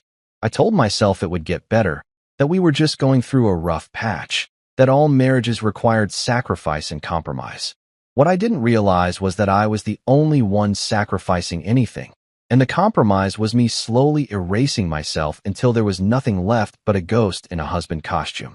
All I wanted, and I mean this with every exhausted fiber of my being, was one day where I felt seen. One day where Rachel looked at me like I was a person and not a personal assistant she'd accidentally married. One day where my family acknowledged that maybe, just maybe, I deserved to be celebrated instead of utilized. Was that too much to ask? Apparently yes, because the universe had other plans, And those plans involved my 30th birthday becoming the punchline to a joke I didn't know I was part of until it was way too late. I woke up on my 30th birthday feeling something I hadn't felt in years. Actual, genuine optimism. I know, rookie mistake. Optimism and the Reed family go together like pineapple on pizza, which is to say some people swear by it, but most rational humans know it's a crime against nature. But there I was, opening my eyes to sunlight streaming through the bedroom window, thinking maybe, just maybe, this year would be different. 30 felt like a milestone, you know? Like the universe owed me something for surviving 3 decades of being everyone's backup dancer. I wasn't expecting a parade or anything, though honestly, after 30 years of service, a small marching band wouldn't have been unreasonable, but I figured at minimum I'd get acknowledged. A card, a cupcake, literally anything that proved I existed as more than a household appliance. Rachel was already awake when I shuffled into the kitchen, which should have been my first clue that something was off because that woman treated mornings like they were personally offensive to her.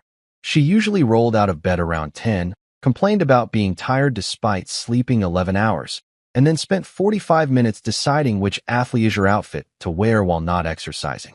But that morning, she was up, dressed, and smiling at me in a way that made my stupid, hopeful heart do a little flip. "Morning, babe," she said, and I swear there was something conspiratorial in her voice, like she was holding on to a secret she couldn't wait to reveal. "Don't make any plans tonight, okay? I've got something special planned." Something special. Those 2 words carried me through the entire day like a life raft in an ocean of mundane responsibilities. I went to work, still grinding away at my dad's company, still being the only person who actually showed up on time. And every email I answered, every spreadsheet I updated, every tedious meeting I sat through, I kept thinking about those words. Something special. Maybe she'd actually remembered. Maybe she'd planned a surprise party with my friends, assuming I still had friends after years of canceling plans to fix my family's problems. Maybe she'd cooked dinner, which would have been a miracle on par with loaves and fishes considering her idea of cooking was reheating takeout. Maybe, just maybe, I'd finally get to feel like I mattered. By the time I got home around 6, I was practically vibrating with anticipation. I'd stopped at the store on the way and grabbed ingredients for a nice dinner. Nothing fancy, just some good steaks, potatoes, the fixings for a salad, a decent bottle of wine. I figured even if Rachel had something planned, we'd need to eat, and I might as well contribute since that's basically my entire personality at this point. I set everything up in the kitchen, changed into a nicer shirt, and waited. The house was weirdly quiet. No decorations, no balloons, no streamers, no hand-drawn happy birthday banner made by someone who cared enough to spend 5 minutes with a Sharpie. Just silence and the hum of the refrigerator, which honestly felt like a metaphor for my entire existence. 7 o'clock rolled around. Then 7:30. Then 8. I texted Rachel, trying to keep it casual, trying not to sound like a desperate kid waiting to be picked up from soccer practice after everyone else had already gone home. "Hey, what time should I be ready?" Smiling face with smiling eyes. I even included a smiley emoji, which physically hurt to type because I'm a grown man and emojis make me feel like I'm trying too hard. But I wanted to seem upbeat and not at all like someone who was starting to suspect he'd been forgotten again. The response came 20 minutes later. 20 minutes. I watched those 3 little dots appear and disappear about 6 times before the message finally came through. And when it did, I felt something inside me crack like ice on a frozen lake. "Oh shoot, forgot to tell you. Your mom and dad invited me and Eli to a party. Some fancy charity thing at the club. Black tie event. I'll bring you cake tomorrow, promise." Face blowing a kiss. I read that message 3 times, each read-through adding another layer of what I can only describe as cartoonish disbelief. They'd all gone. Together. To a party. On my birthday. Without me. My wife, my parents, my brother. The entire starting lineup of people who were supposed to give a damn about my existence had dressed up in their finest clothes and gone to a party at the country club, and not one of them thought to mention it to me. Not one of them considered that maybe, possibly, the birthday boy should be invited to literally anything happening on his birthday. And Rachel's response? The verbal equivalent of patting me on the head and promising a treat later like I was a dog who'd been good. About staying home alone. I sat on the couch for a solid 10 minutes, just staring at my phone, waiting for the punchline. Surely this was a joke, right? Some elaborate setup for a surprise that would make sense later? Any second now, they'd all burst through the door yelling surprise, and I'd laugh at how gullible I'd been, how I'd actually believe they could forget me on my 30th birthday. Any second now. Any second.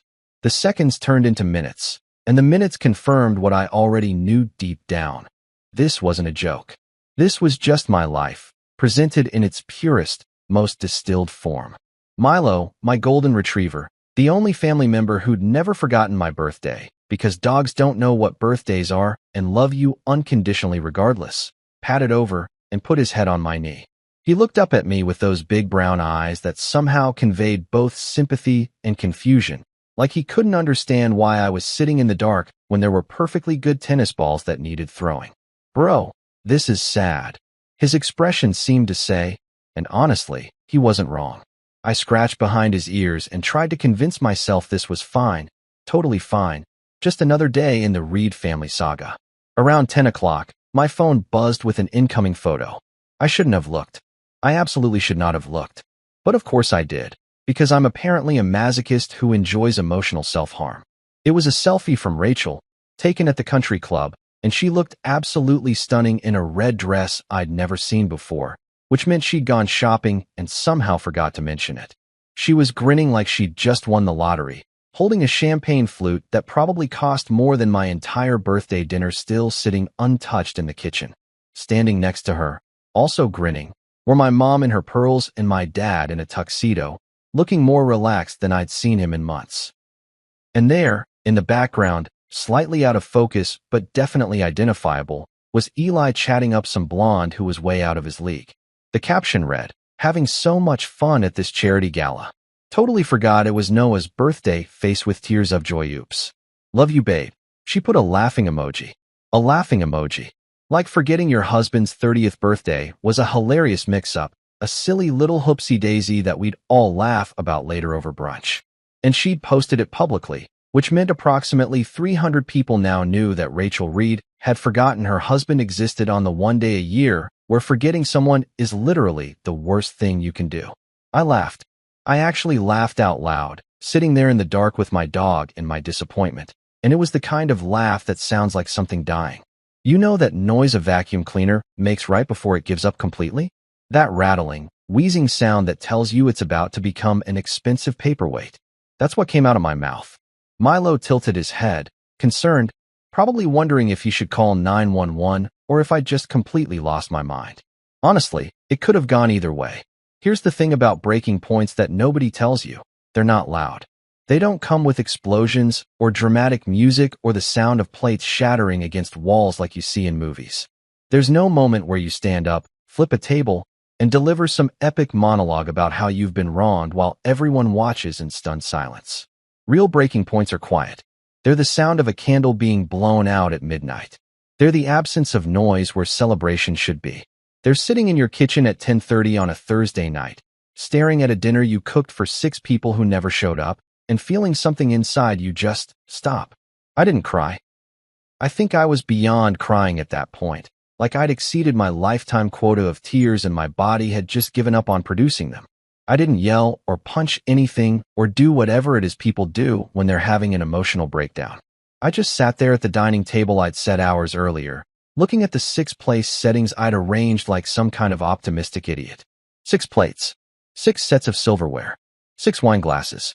6 napkins folded into those fancy triangles I'd learned from a YouTube video because I wanted everything to be perfect. I'd even put out the good tablecloth, the one we usually reserved for Thanksgiving, because I thought my 30th birthday warranted something special. The steaks had gone cold hours ago, congealing in their own juices on the serving platter. The salad had wilted into a sad pile of brown lettuce. The potatoes sat there like accusations. The wine remained unopened because apparently drinking alone on your forgotten birthday crosses some kind of line from pathetic into concerning, and I wasn't quite ready to take that leap yet. Milo had given up on me around 9:30 and gone to his bed in the corner, probably exhausted from trying to figure out why his human was acting like a malfunctioning robot. Even the dog knew something was fundamentally broken about this situation, and dogs think eating garbage is a reasonable life choice. That's how bad it was. I'd managed to depress a golden retriever, an animal species genetically engineered to be happy about literally everything. I picked up my phone and looked at Rachel's post again, which was like picking at a scab, except the scab was my entire sense of self-worth. The comments had started rolling in. "Gorgeous," someone wrote. "You look amazing," said another. "Such a fun night," chimed in a third. My mother-in-law had commented with a string of heart emojis. My own mother had replied with "such a lovely evening," complete with a champagne glass emoji, which meant she'd taken the time to find the right emoji while somehow not finding the time to remember her oldest son's birthday. Eli had tagged himself in the photo and added, "Read family representing," because of course he had. Not a single person in those comments had said, "Hey, wait, isn't it Noah's birthday?" Not one. It was like I existed in some parallel dimension where I could see everyone else, but nobody could see me, like I was the ghost of husbands past haunting my own life. The realization hit me somewhere around 11 o'clock, settling into my bones like cold water. I wasn't a son or a brother or a husband to these people. I was a service. I was the emergency contact they called when something broke. I was the guy who showed up with tools and solutions and the ability to make problems disappear without complaining too much. I was a handyman, a fixer, a mobile support system that required no maintenance and apparently no celebration. You don't throw birthday parties for your dishwasher. You don't celebrate your garbage disposal's anniversary. You just use them when you need them and forget they exist the rest of the time. And maybe once a year you remember to feel vaguely grateful that they're still functioning. 30 years. I'd given these people 30 years of showing up, helping out, being reliable, being the good son and the good brother and the good husband. And what did I have to show for it? A cold steak dinner and a text message that said, "Oops." Like forgetting me was a charming personality quirk instead of a pattern of behavior that had been repeating itself since I was old enough to hold a flashlight in a crawl space. At 11:45, I got up and started putting the food away because that's what I do. I clean up messes, even the emotional ones. I scraped the steaks into Milo's bowl because at least someone would appreciate them, and watching him devour them with the enthusiasm of someone who actually gave a damn about my efforts made me feel marginally less pathetic.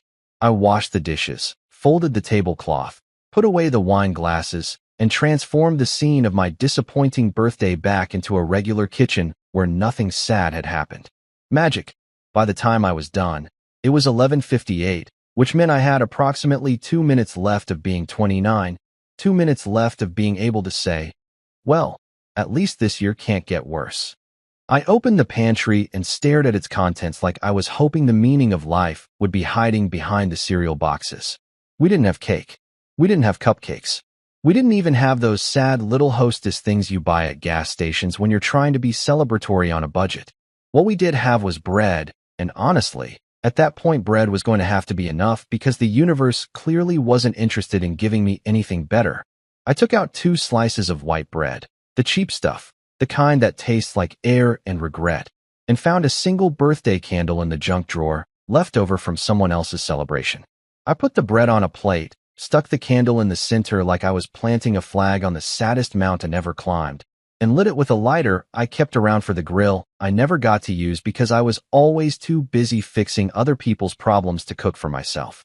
The flame flickered in the dark kitchen, casting weird shadows on the walls, and I watched it dance for a moment while the clock on the microwave ticked over to midnight. "Happy birthday, champ," I whispered to myself, my voice barely audible over the hum of the refrigerator. It felt like speaking at a funeral, which I guess it was in a way. I was mourning the death of whatever hope I'd been carrying around that things would change, that I'd eventually get what I deserved for being loyal and reliable and good.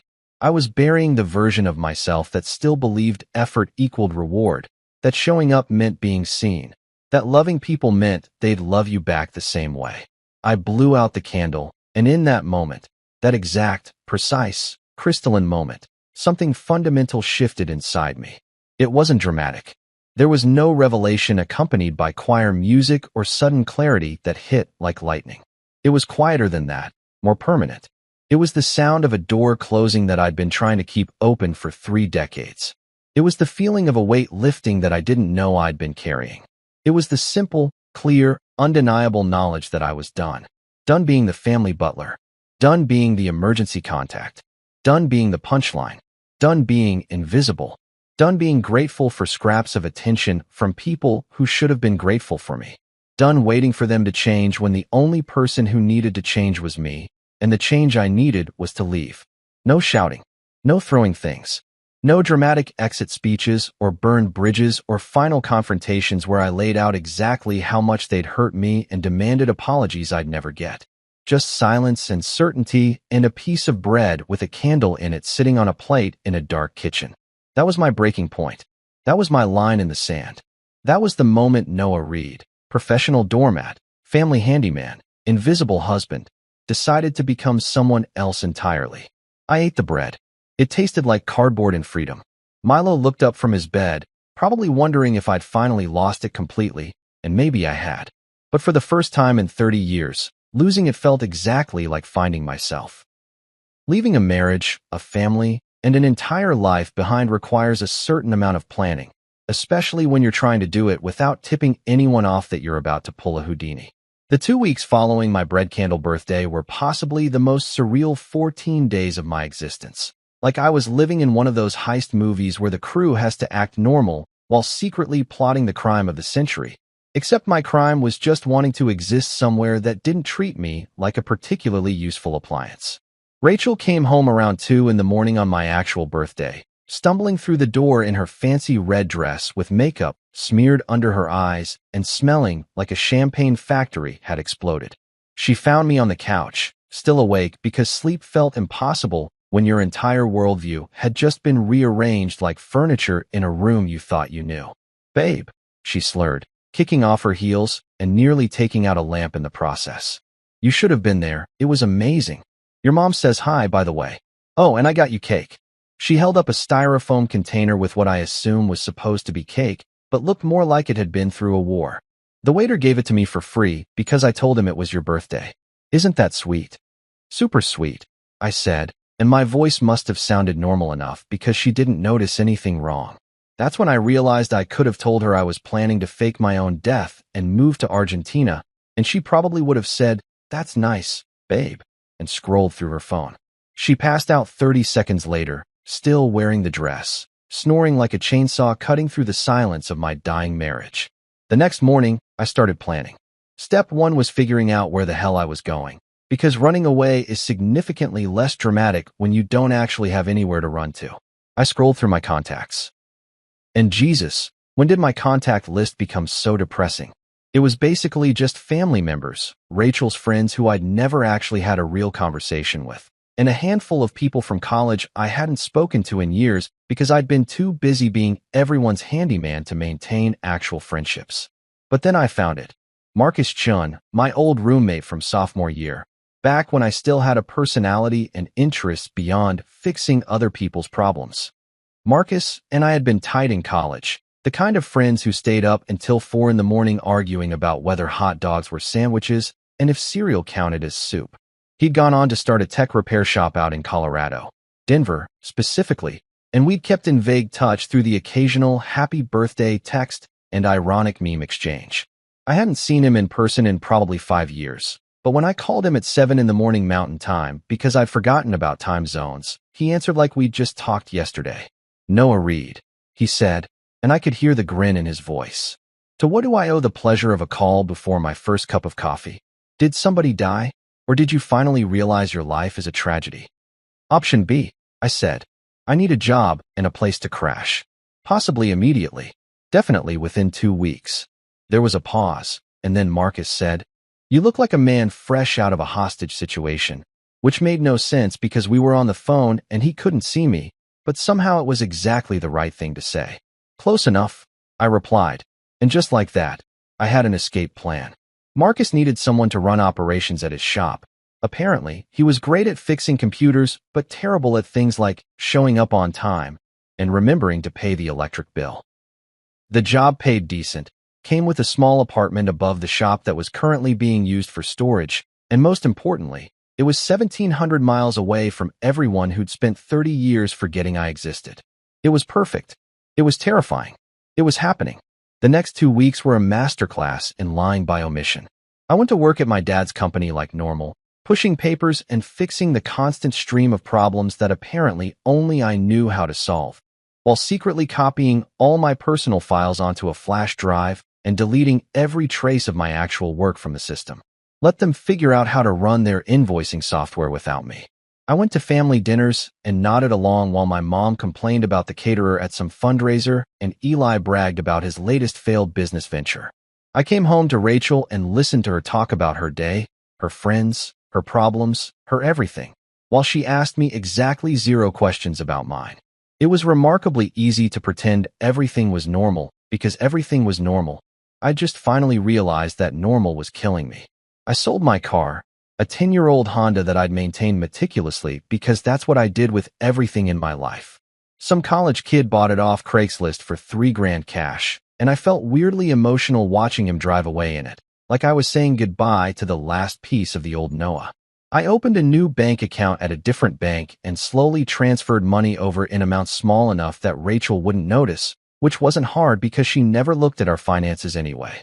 I packed one suitcase, just one, because I wanted to travel light, and also because most of my stuff was either broken from lending it to family members or so tied to memories I wanted to forget that leaving it behind felt therapeutic. The night before I left, I cooked dinner one last time. Spaghetti carbonara, Rachel's favorite, because even though I was leaving her, I wasn't a complete monster. She ate it while watching TikToks, laughing at videos I couldn't see, existing in my presence without actually acknowledging my existence. It was like being a ghost, except ghosts usually get more attention. After she went to bed, I sat down and wrote the note. I must have started it 20 different times, trying to find the right words to explain 3 decades of feeling invisible, but eventually I realized there were no right words. So I kept it simple. I stuck it on the fridge with a magnet shaped like a pineapple that Rachel had bought during some girl's trip to Hawaii I'd paid for, but wasn't invited to. The note said, "Since you all forgot me, I'll make it official. I'm gone. Don't worry. I'll send you an invoice for 30 years of unpaid labor." I left at 5 in the morning, before Rachel woke up, before the sun came up, before I could second-guess myself into staying. Milo was the hardest part. I knelt down and hugged him. This perfect dog who'd never asked me for anything except walks and belly rubs, and who loved me unconditionally in a way humans apparently couldn't manage. "Take care of her," I whispered into his fur, even though we both knew he was better at that job than I'd ever been. I'd arranged for a dog walker to come by later that day because I wasn't about to leave him without food, which probably says something about my priorities, but whatever. The bus to Denver left at 6:30 from a station downtown that smelled like regret and industrial cleaner. I'd sold my car, remember, so public transportation it was. I sat in the back with my single suitcase and watched my city disappear through the grimy window. All those familiar buildings and streets where I'd spent my entire life being someone I didn't want to be anymore. My phone buzzed around 9. Rachel, finally awake, finally realizing I wasn't there. I turned it off without reading the message.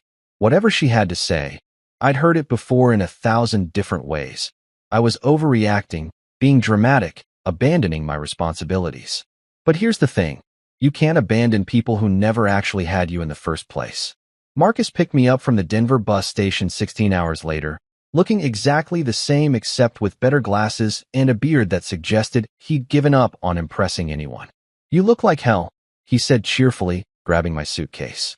"I feel like freedom," I replied, and for the first time in 2 weeks, I smiled and meant it.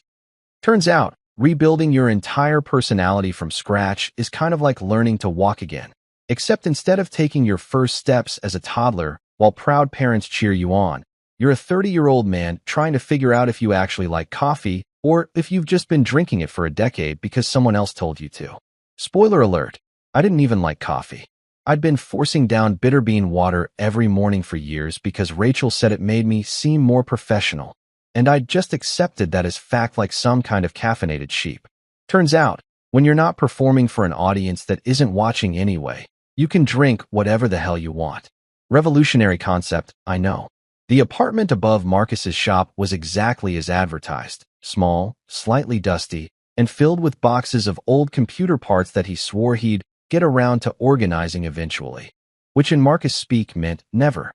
It was 1 room plus a bathroom, with a kitchenette that was really just a hot plate and a mini fridge pretending to be a kitchen. The mattress was on the floor because neither of us owned a bed frame.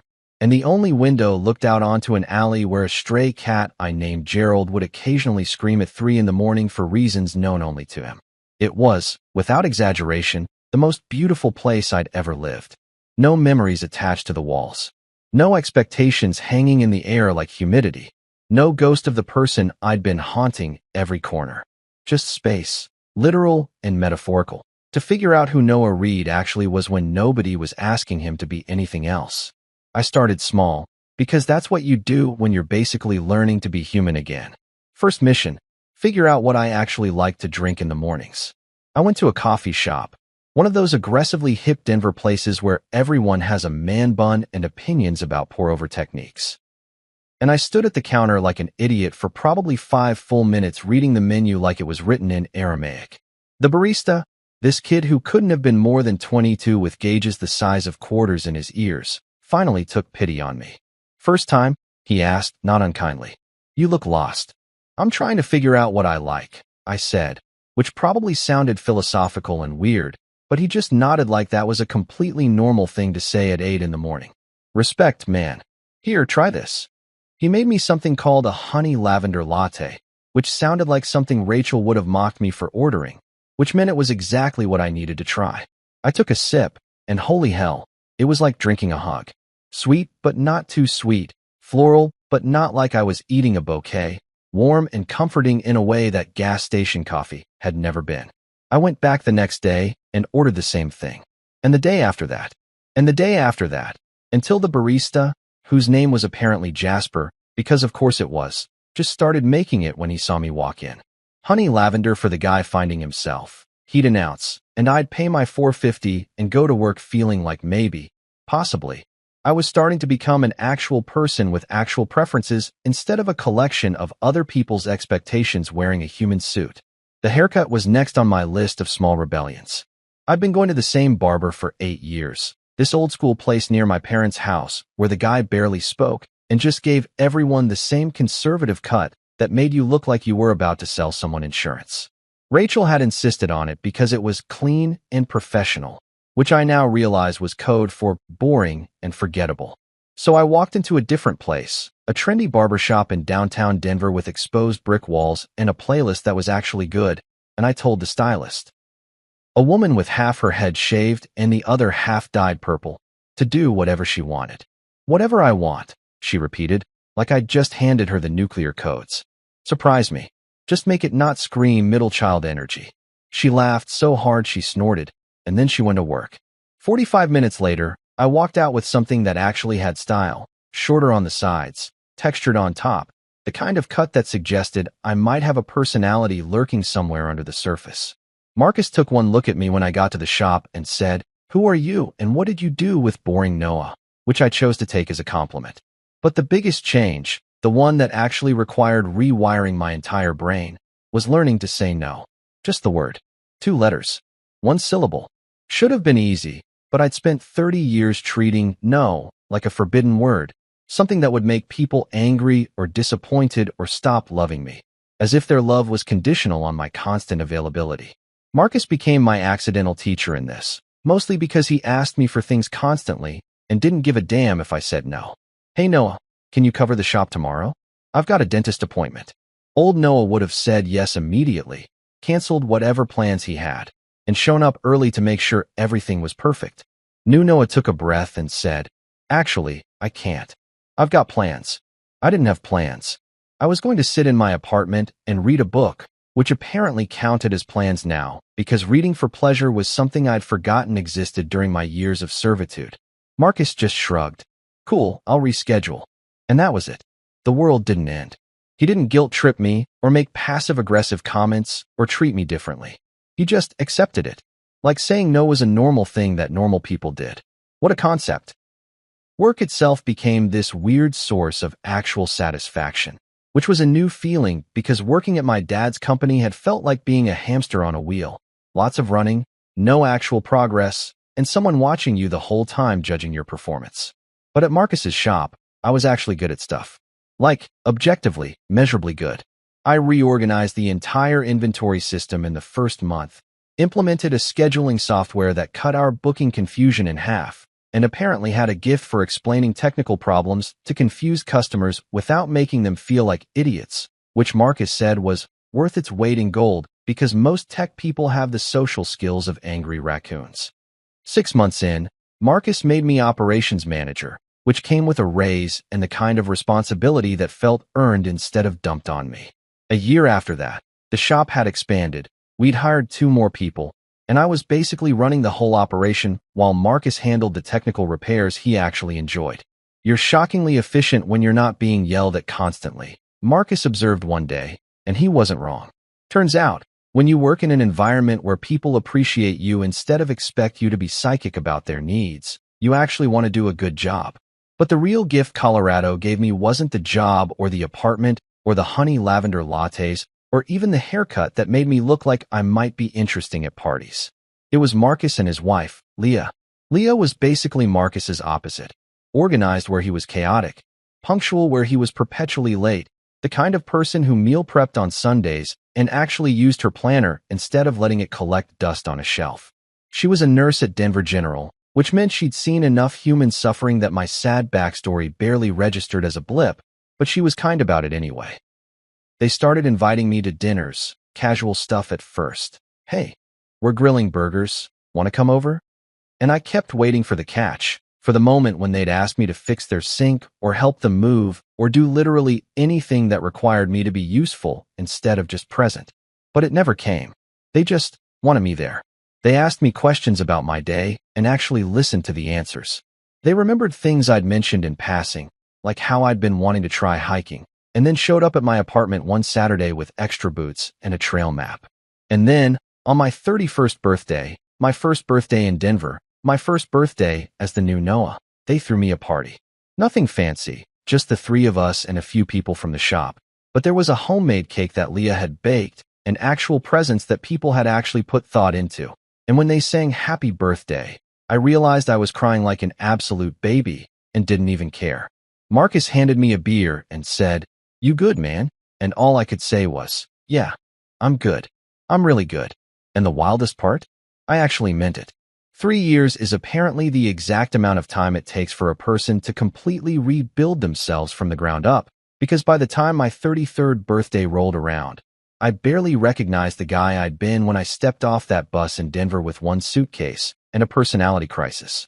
That Noah would have spent his birthday waiting for someone else to acknowledge him, hoping for scraps of attention, probably cooking dinner for people who wouldn't show up.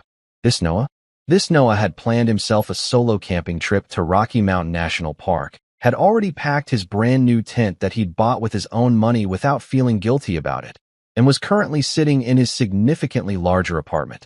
I'd upgraded 6 months ago to a place with actual rooms and everything. Drinking an espresso from the machine Marcus and Leah had gotten me for Christmas because apparently I was the kind of person who had friends who bought him thoughtful gifts now. The espresso machine was one of those fancy Italian numbers that made sounds like a small spaceship and cost more than my first car, and every time I used it, I felt like I was committing some kind of bourgeois crime. But damn if it didn't make the best coffee I'd ever had. And I'd become the kind of person who could tell the difference between a good pull and a great pull, which would have made college-age Noah laugh until he cried.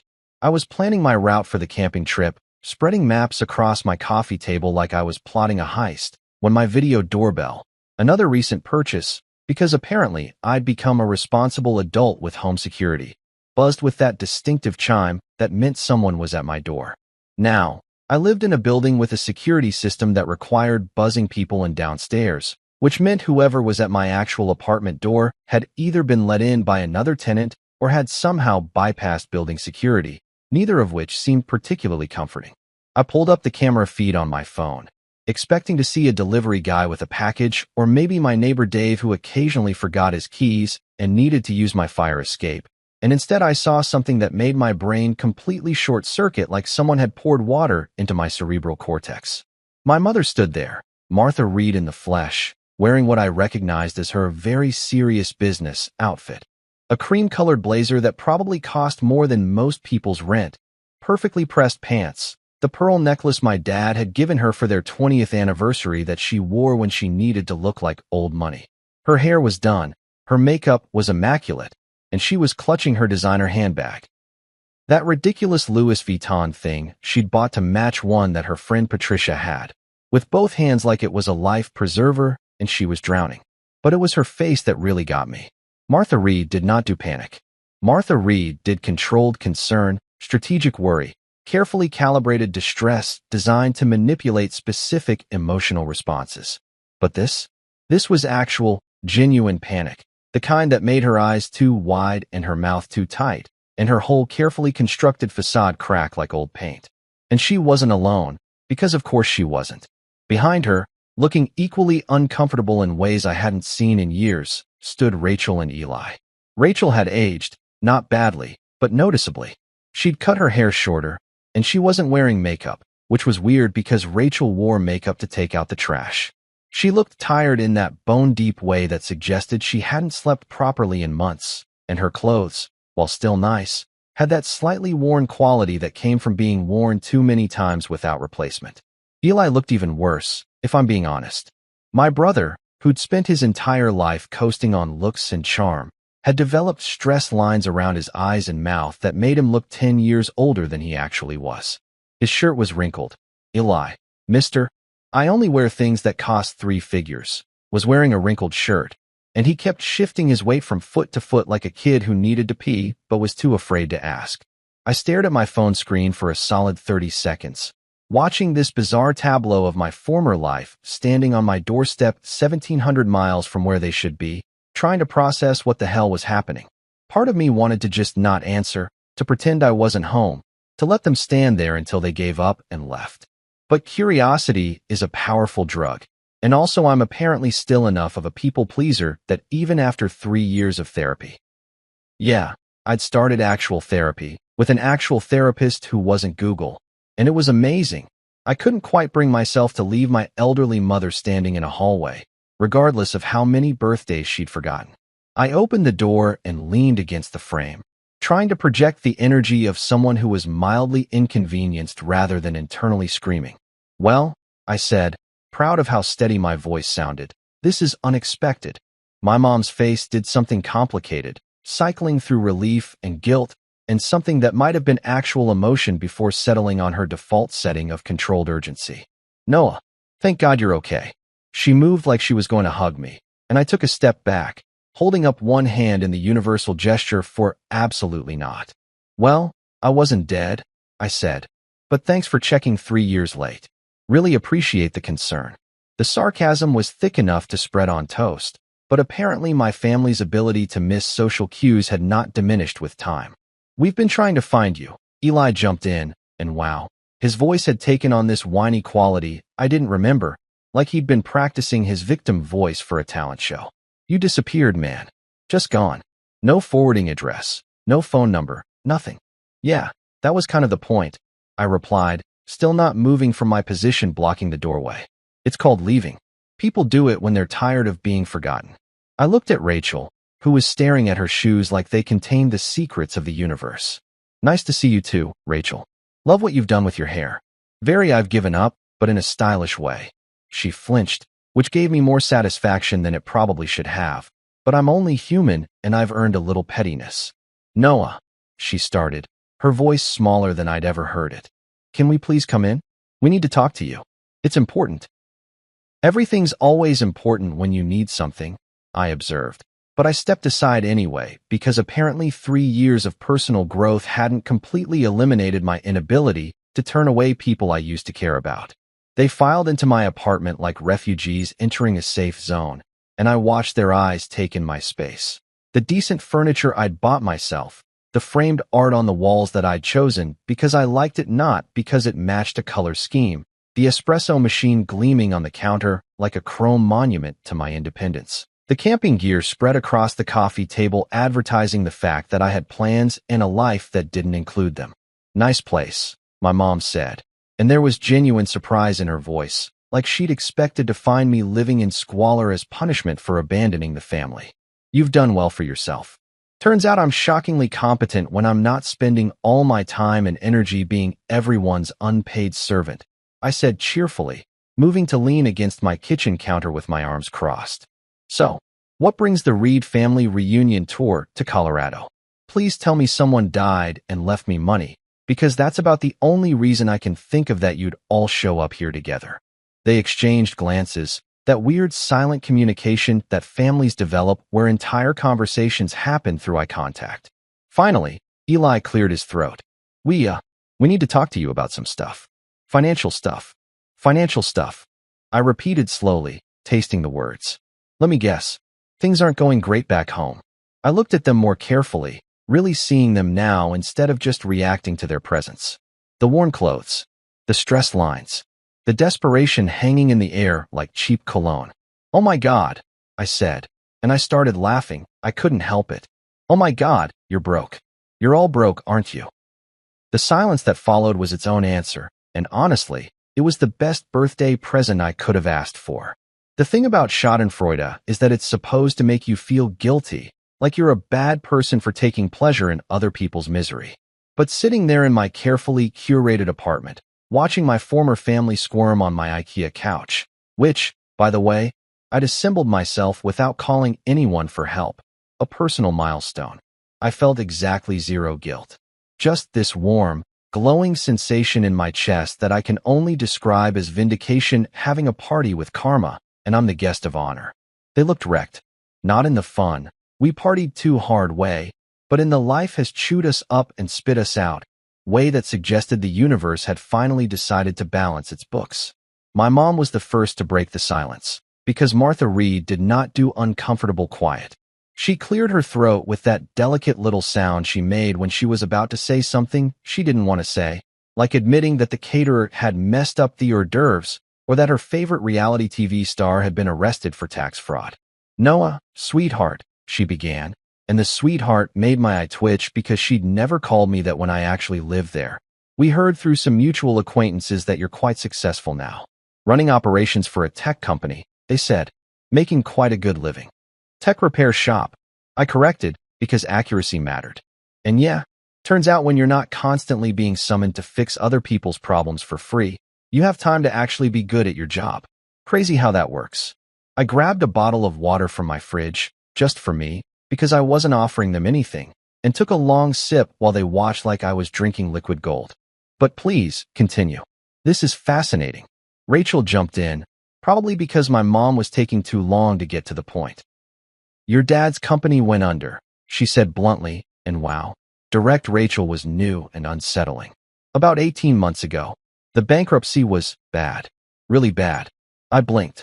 Richard Reed's company, the one he'd built his entire identity around, the corporate empire that was more important to him than his own children, had crashed and burned?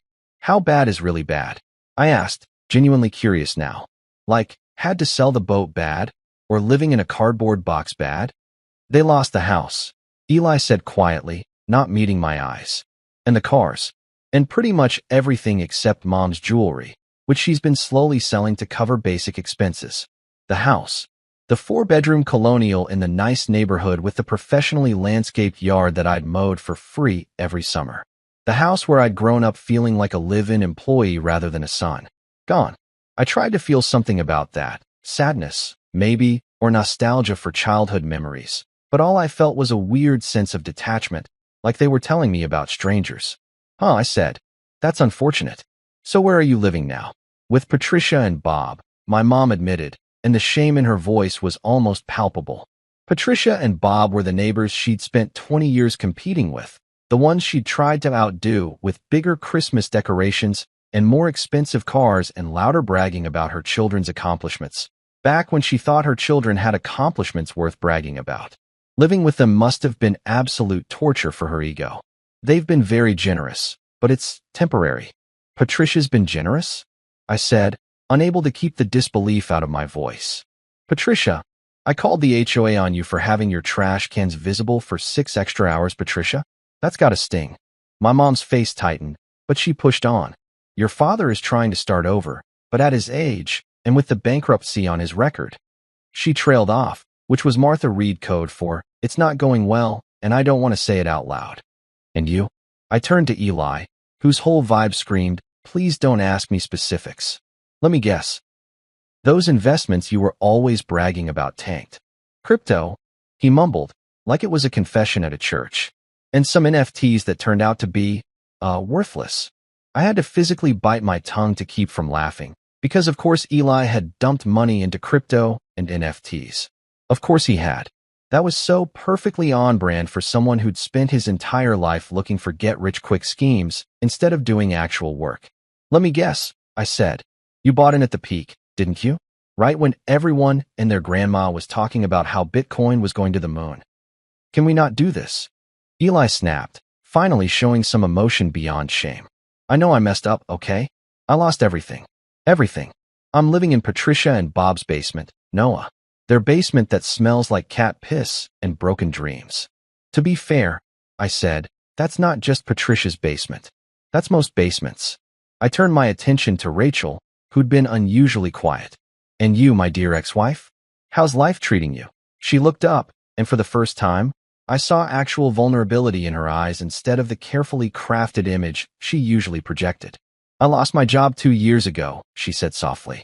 Marketing position got eliminated during downsizing. I've been freelancing, but it's not steady. And without your income, I couldn't afford the house, so I had to sell it. At a loss, because the market was bad. I'm renting a studio now. 1 room, Noah. 1 room with a hot plate and a bathroom I share with the roaches. There was a time when hearing that Rachel was struggling would have destroyed me. Would have made me want to swoop in and fix everything like I always had. But that Noah was dead, buried somewhere between Denver and the life I'd left behind. This Noah just nodded and said, that does sound rough. Have you tried not spending $300 on brunch? Her face flushed. That's not fair. Neither was forgetting my birthday to go party with my family. But here we are, 3 years later, finally having this conversation. The room went silent again, and I could practically hear them recalibrating their approach. This wasn't going how they'd planned. They'd probably expected me to be the same old Noah, ready to jump at the chance to be needed again, eager to sacrifice myself on the altar of family obligation. But that Noah had left the building, and in his place was this newer, shinier version who'd learned to say no and mean it. Finally, my mom played her trump card. Your father's sick, Noah. His heart, the stress from everything, the bankruptcy, losing the business he built. It's taken a toll. He needs medication, ongoing treatment, and we don't have the money. Her voice cracked, and I couldn't tell if it was genuine emotion or decades of practice at manipulation. Probably both. That's terrible, I said, and I meant it, sort of. I didn't want my dad to die or anything, but I also wasn't about to light myself on fire to keep him warm. Have you looked into Medicaid? There are programs for people in financial hardship. I could send you some links if you'd like. Noah, please, Rachel said. Standing up like physical height would make her more persuasive. We're not asking for much. Just some help to get back on our feet. You're doing so well, and we're family. Family. I interrupted, and the word came out sharp enough to cut. That's interesting. See, I spent 30 years thinking we were family. Thinking that meant something. Thinking that family showed up for each other and remembered each other's birthdays and didn't treat each other like unpaid labor. But you know what I learned? Family is just a word people use when they need something. When they want you to do their taxes or fix their sink or bail them out of financial disasters they created themselves. We made mistakes, Eli said, standing up too, like this was a group intervention and I was the one with the problem. We know that. We were stupid and selfish and we took you for granted. But come on, bro. We're blood. That has to count for something. You only remember that word when you need Wi-Fi or money. I shot back, and the satisfaction of finally saying what I'd been thinking for 3 years was intoxicating. When I lived there, when I was available and useful and fixing all your problems, blood didn't matter. I was just the guy who showed up. The handyman. The fixer. But now that you're desperate and broke and I'm the one with resources, now blood matters. Now we're family. That's convenient timing. My mom stood up slowly, her composure cracking further. Noah Reed, I raised you better than this. To turn your back on your family in their time of need. You raised me to be useful, I corrected her. There's a difference. And as for turning my back, I learned from the best. Remember my 30th birthday, Mom? The one where you, Dad, Eli, and my wife all went to a party without me? Where Rachel posted pictures laughing about forgetting I existed. That was a masterclass in turning your back on family. I'm just applying the lessons you taught me. The truth hung in the air between us like smoke, and I watched it settle on them, watched them realize that I wasn't the same person they'd left behind. I'd changed. I'd grown. I'd become someone who knew his worth, and it was worth more than they'd ever been willing to pay. The silence that followed my little speech was the kind of thick, suffocating quiet you get right before a thunderstorm, when the air pressure changes and everything feels wrong. My mom sat back down heavily, like her legs had given out, and for the first time in my entire life, I saw Martha Reed look genuinely defeated. Not the performative kind of defeat she'd pull out at charity events when her fundraising numbers weren't quite what she'd hoped for, but actual, bone-deep exhaustion. Eli was staring at his shoes again, which seemed to be his new favorite hobby, and Rachel had her arms wrapped around herself like she was physically trying to hold herself together. Part of me, a very small, very stupid part that apparently hadn't gotten the memo about personal growth, wanted to take it back, to apologize, to say I didn't mean it, and of course I'd help, because that's what the old Noah would have done. But the new Noah, the one who'd spent 3 years learning to value himself, stayed quiet and let them sit with the discomfort they'd created. "You've changed," my mom finally said, and it wasn't a compliment. It was an accusation, delivered with the same tone she'd used to tell someone they'd committed a social faux pas at a dinner party. "You're not the boy I raised." "You're absolutely right," I agreed, and I couldn't keep the edge out of my voice. "I'm not. That boy died on his 30th birthday while eating bread with a candle stuck in it, alone in a house he'd spent all day decorating for people who never showed up. This is who grew from his ashes, and honestly, I like him a lot better. He has boundaries, and a personality, and friends who actually remember he exists." "We remembered you," Eli protested weakly, but even he didn't sound convinced. "We just got busy. For 3 years." I raised an eyebrow. "Damn, that must have been some party. Did it just never end? Was it like that movie where the same day keeps repeating, except instead of learning a valuable lesson, you all just kept being terrible?" Rachel found her voice again, and when she spoke, there was a desperate quality to it that I'd never heard before. "Noah, I know we hurt you. I know we took advantage of you. I know I was a terrible wife. But doesn't the fact that we came all this way, that we found you, that we're here admitting we were wrong, doesn't that count for something?" I considered this, actually gave it real thought instead of just reacting. "You know what?" I said slowly. "It does count for something. It counts as proof that you're capable of effort when you're motivated by self-interest. You spent 3 years not bothering to check if I was alive, but the second you needed money, suddenly you've got the resources to track me down across state lines. That's actually impressive in a deeply depressing way. Like, if you'd put that much effort into being a decent family when I was around, we probably wouldn't be having this conversation. So you're just going to let us suffer?" Eli asked, and there it was, the guilt trip I'd been waiting for. "You're going to sit up here in your nice apartment with your fancy coffee machine and your camping trips while your own family struggles to survive? That's who you are now." "First of all," I said, holding up one finger, "that coffee machine was a gift from people who actually care about me, so don't you dare drag it into this. Second, I'm not letting you do anything. You're suffering because of choices you made. Dad built a company on shaky foundations and refused to adapt when the market changed. Mom spent decades living beyond her means to impress people who didn't actually like her. You dumped your money into meme coins because you thought you could get rich without working. And Rachel," I turned to her, "you married a man you didn't respect and then acted surprised when he stopped wanting to be disrespected. None of that is my fault, and none of it is my responsibility to fix."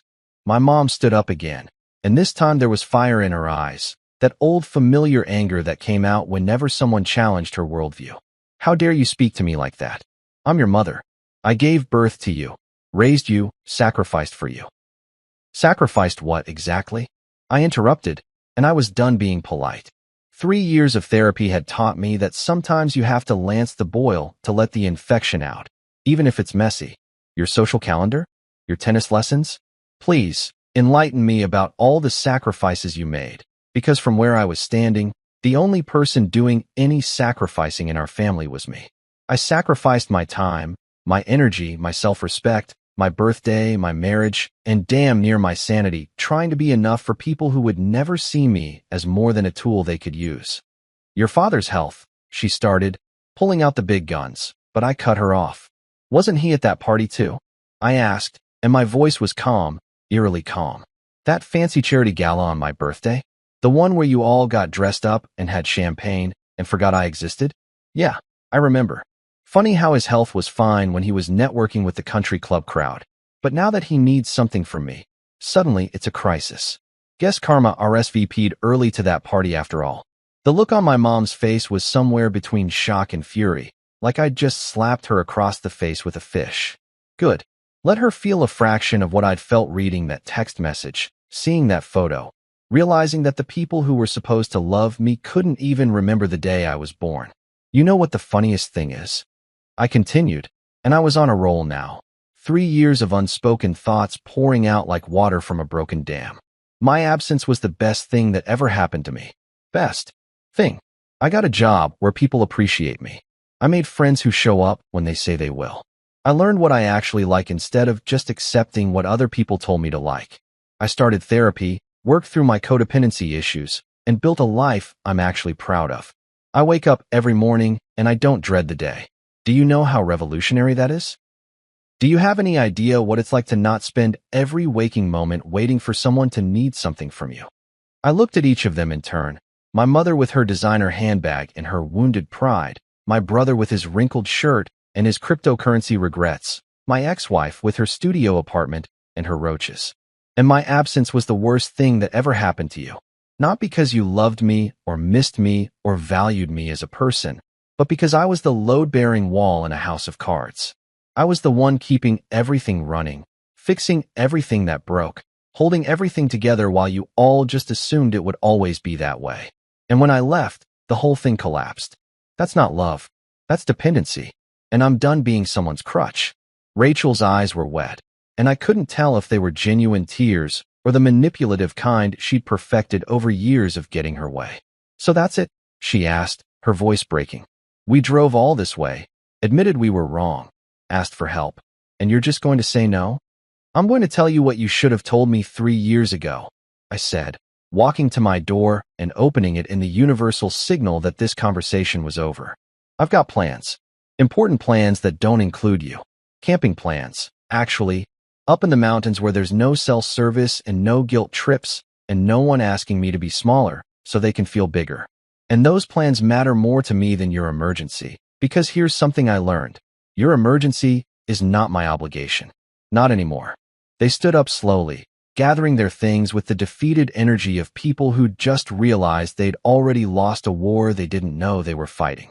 Eli paused at the door, and for a second I thought he might say something genuine, something real, but he just shook his head and walked past me into the hallway.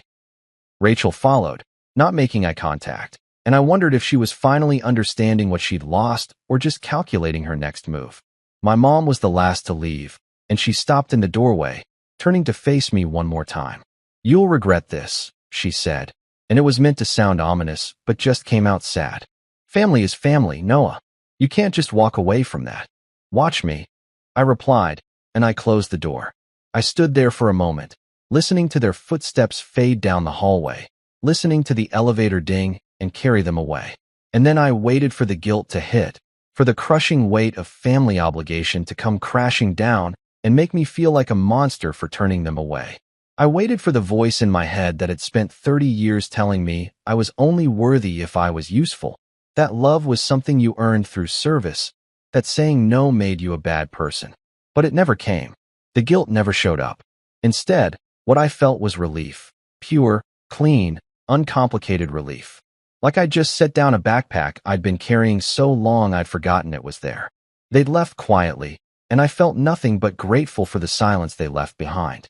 The next morning, I woke up to approximately 73 text messages, which seemed excessive until I realized they were all from Marcus and fell into roughly 3 categories.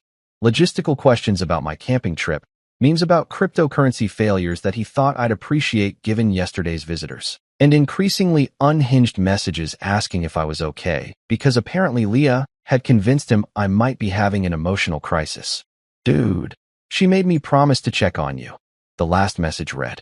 She says people who get ambushed by their toxic families need emotional support and probably carbs. Her words, not mine. Well, the carbs part is mine. Come over for breakfast. I smiled at my phone. Actually smiled, Not the fake performative smile I'd worn for 30 years, but a genuine one that reached my eyes, and texted back, "I'm good. Better than good. But I'll never say no to carbs." 20 minutes later, I was sitting in Marcus and Leah's kitchen, which was the kind of chaotic but cozy space that suggested people actually live there instead of just using it as a showroom for their matching appliances. There were kid drawings on the fridge, their niece and nephew visited every weekend, grocery lists written on a whiteboard, a coffee maker that was objectively inferior to mine, but somehow made better coffee because it was used by people who genuinely liked each other.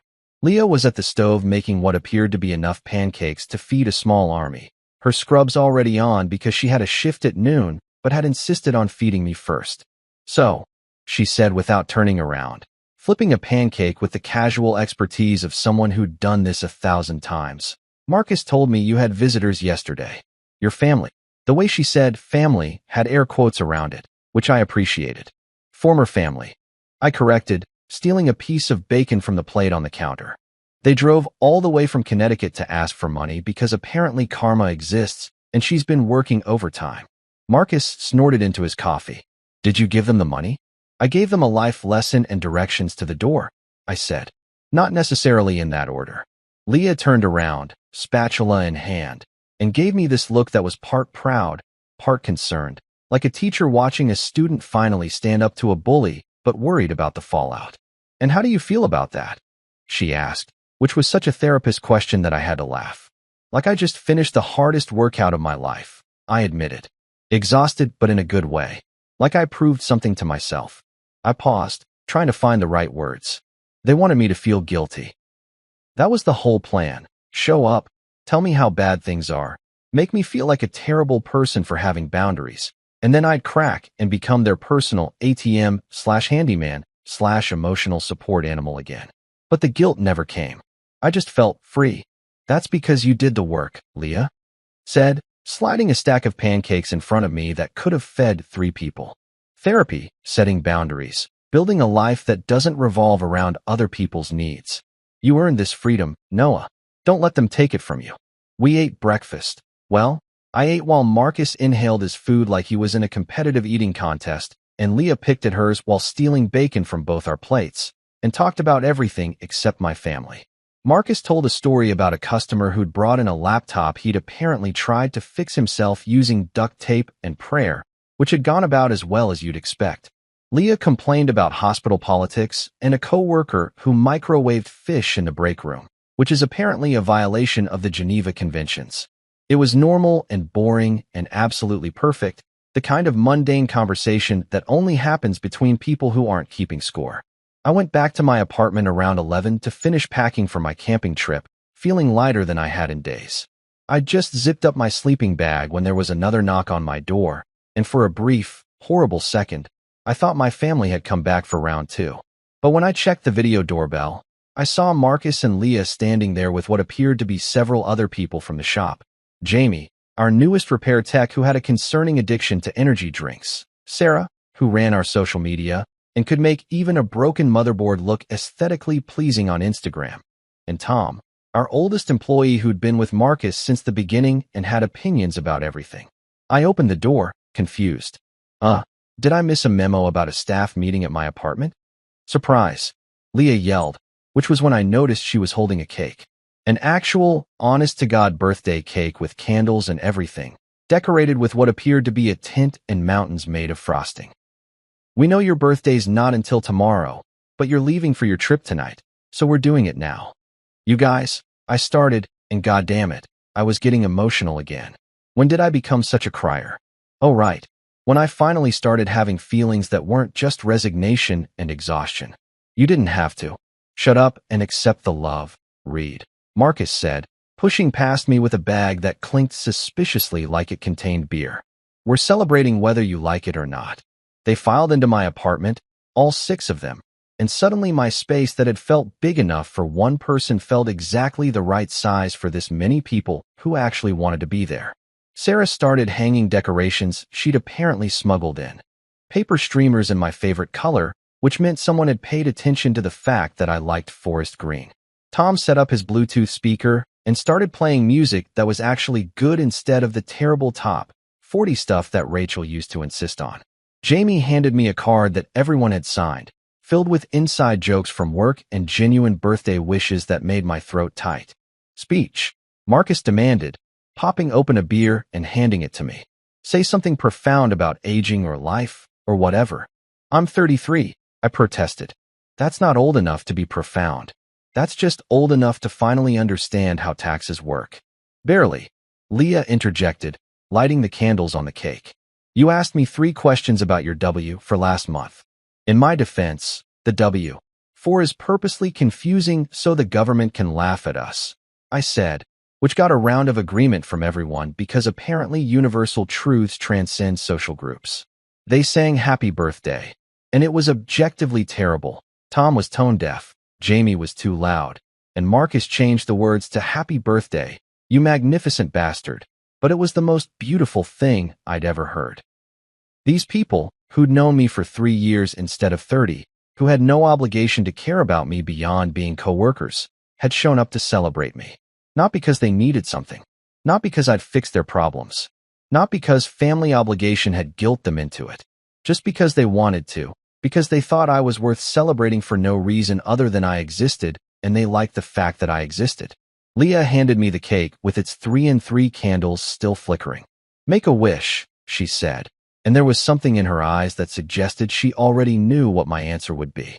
I looked around at these people crammed into my apartment, at the decorations they'd hung and the cake they'd brought and the genuine smiles on their faces, and I realized something profound after all.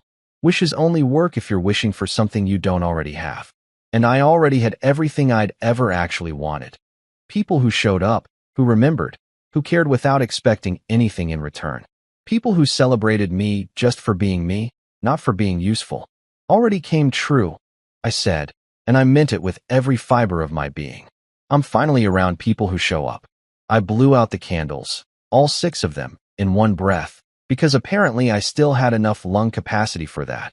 And everyone cheered like I'd accomplished something genuinely impressive instead of just exhaling effectively.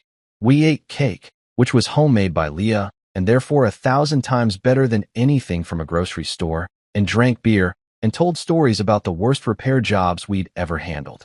Sarah showed us a TikTok of a cat that had somehow gotten stuck in a toaster, which spiraled into a debate about whether cats were liquid or solid.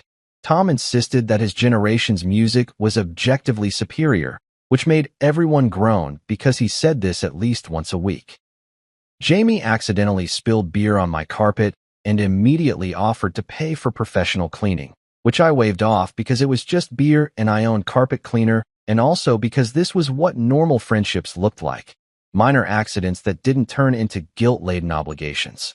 Around 4 o'clock, people started filtering out because they had lives and plans and responsibilities, hugging me on their way out the door and telling me to have a great camping trip and to not get eaten by bears. But if you do get eaten by bears, Marcus called from the hallway, at least it'll be a better story than I spent my birthday alone eating bread. Setting a low bar there, buddy, I called back, laughing. Leah was the last to leave, pausing at my door with her purse over her shoulder and that concerned mother look she got sometimes even though she was only 2 years older than me. You're really okay? She asked quietly. About yesterday? I'm more than okay, I told her honestly. I'm free. And I know that sounds dramatic, but it's true. They showed up thinking they still had power over me, thinking I was still that guy who'd sacrifice himself to make them comfortable. And I got to prove to myself that I'm not. I'm someone different now. Someone better. She smiled, reached up to pat my cheek like I was one of her pediatric patients, and said, yeah, you are. Don't forget it. Then she was gone, and I was alone in my apartment with birthday decorations and empty beer bottles and the lingering smell of cake, and I'd never felt less alone in my entire life. That night, I finished packing my car, the new one I'd bought last year, a reliable SUV that I'd chosen myself because I liked the color and the gas mileage, and I drove up into the mountains as the sun set behind the peaks, painting the sky in shades of orange and pink that looked like they'd been photoshopped, but were just nature showing off. I set up my tent by a lake that was so still it reflected the stars, built a small fire, and sat there listening to the silence that wasn't lonely, just peaceful. I thought about the me from 3 years ago, sitting in a dark kitchen with bread and a candle, feeling invisible and worthless and trapped.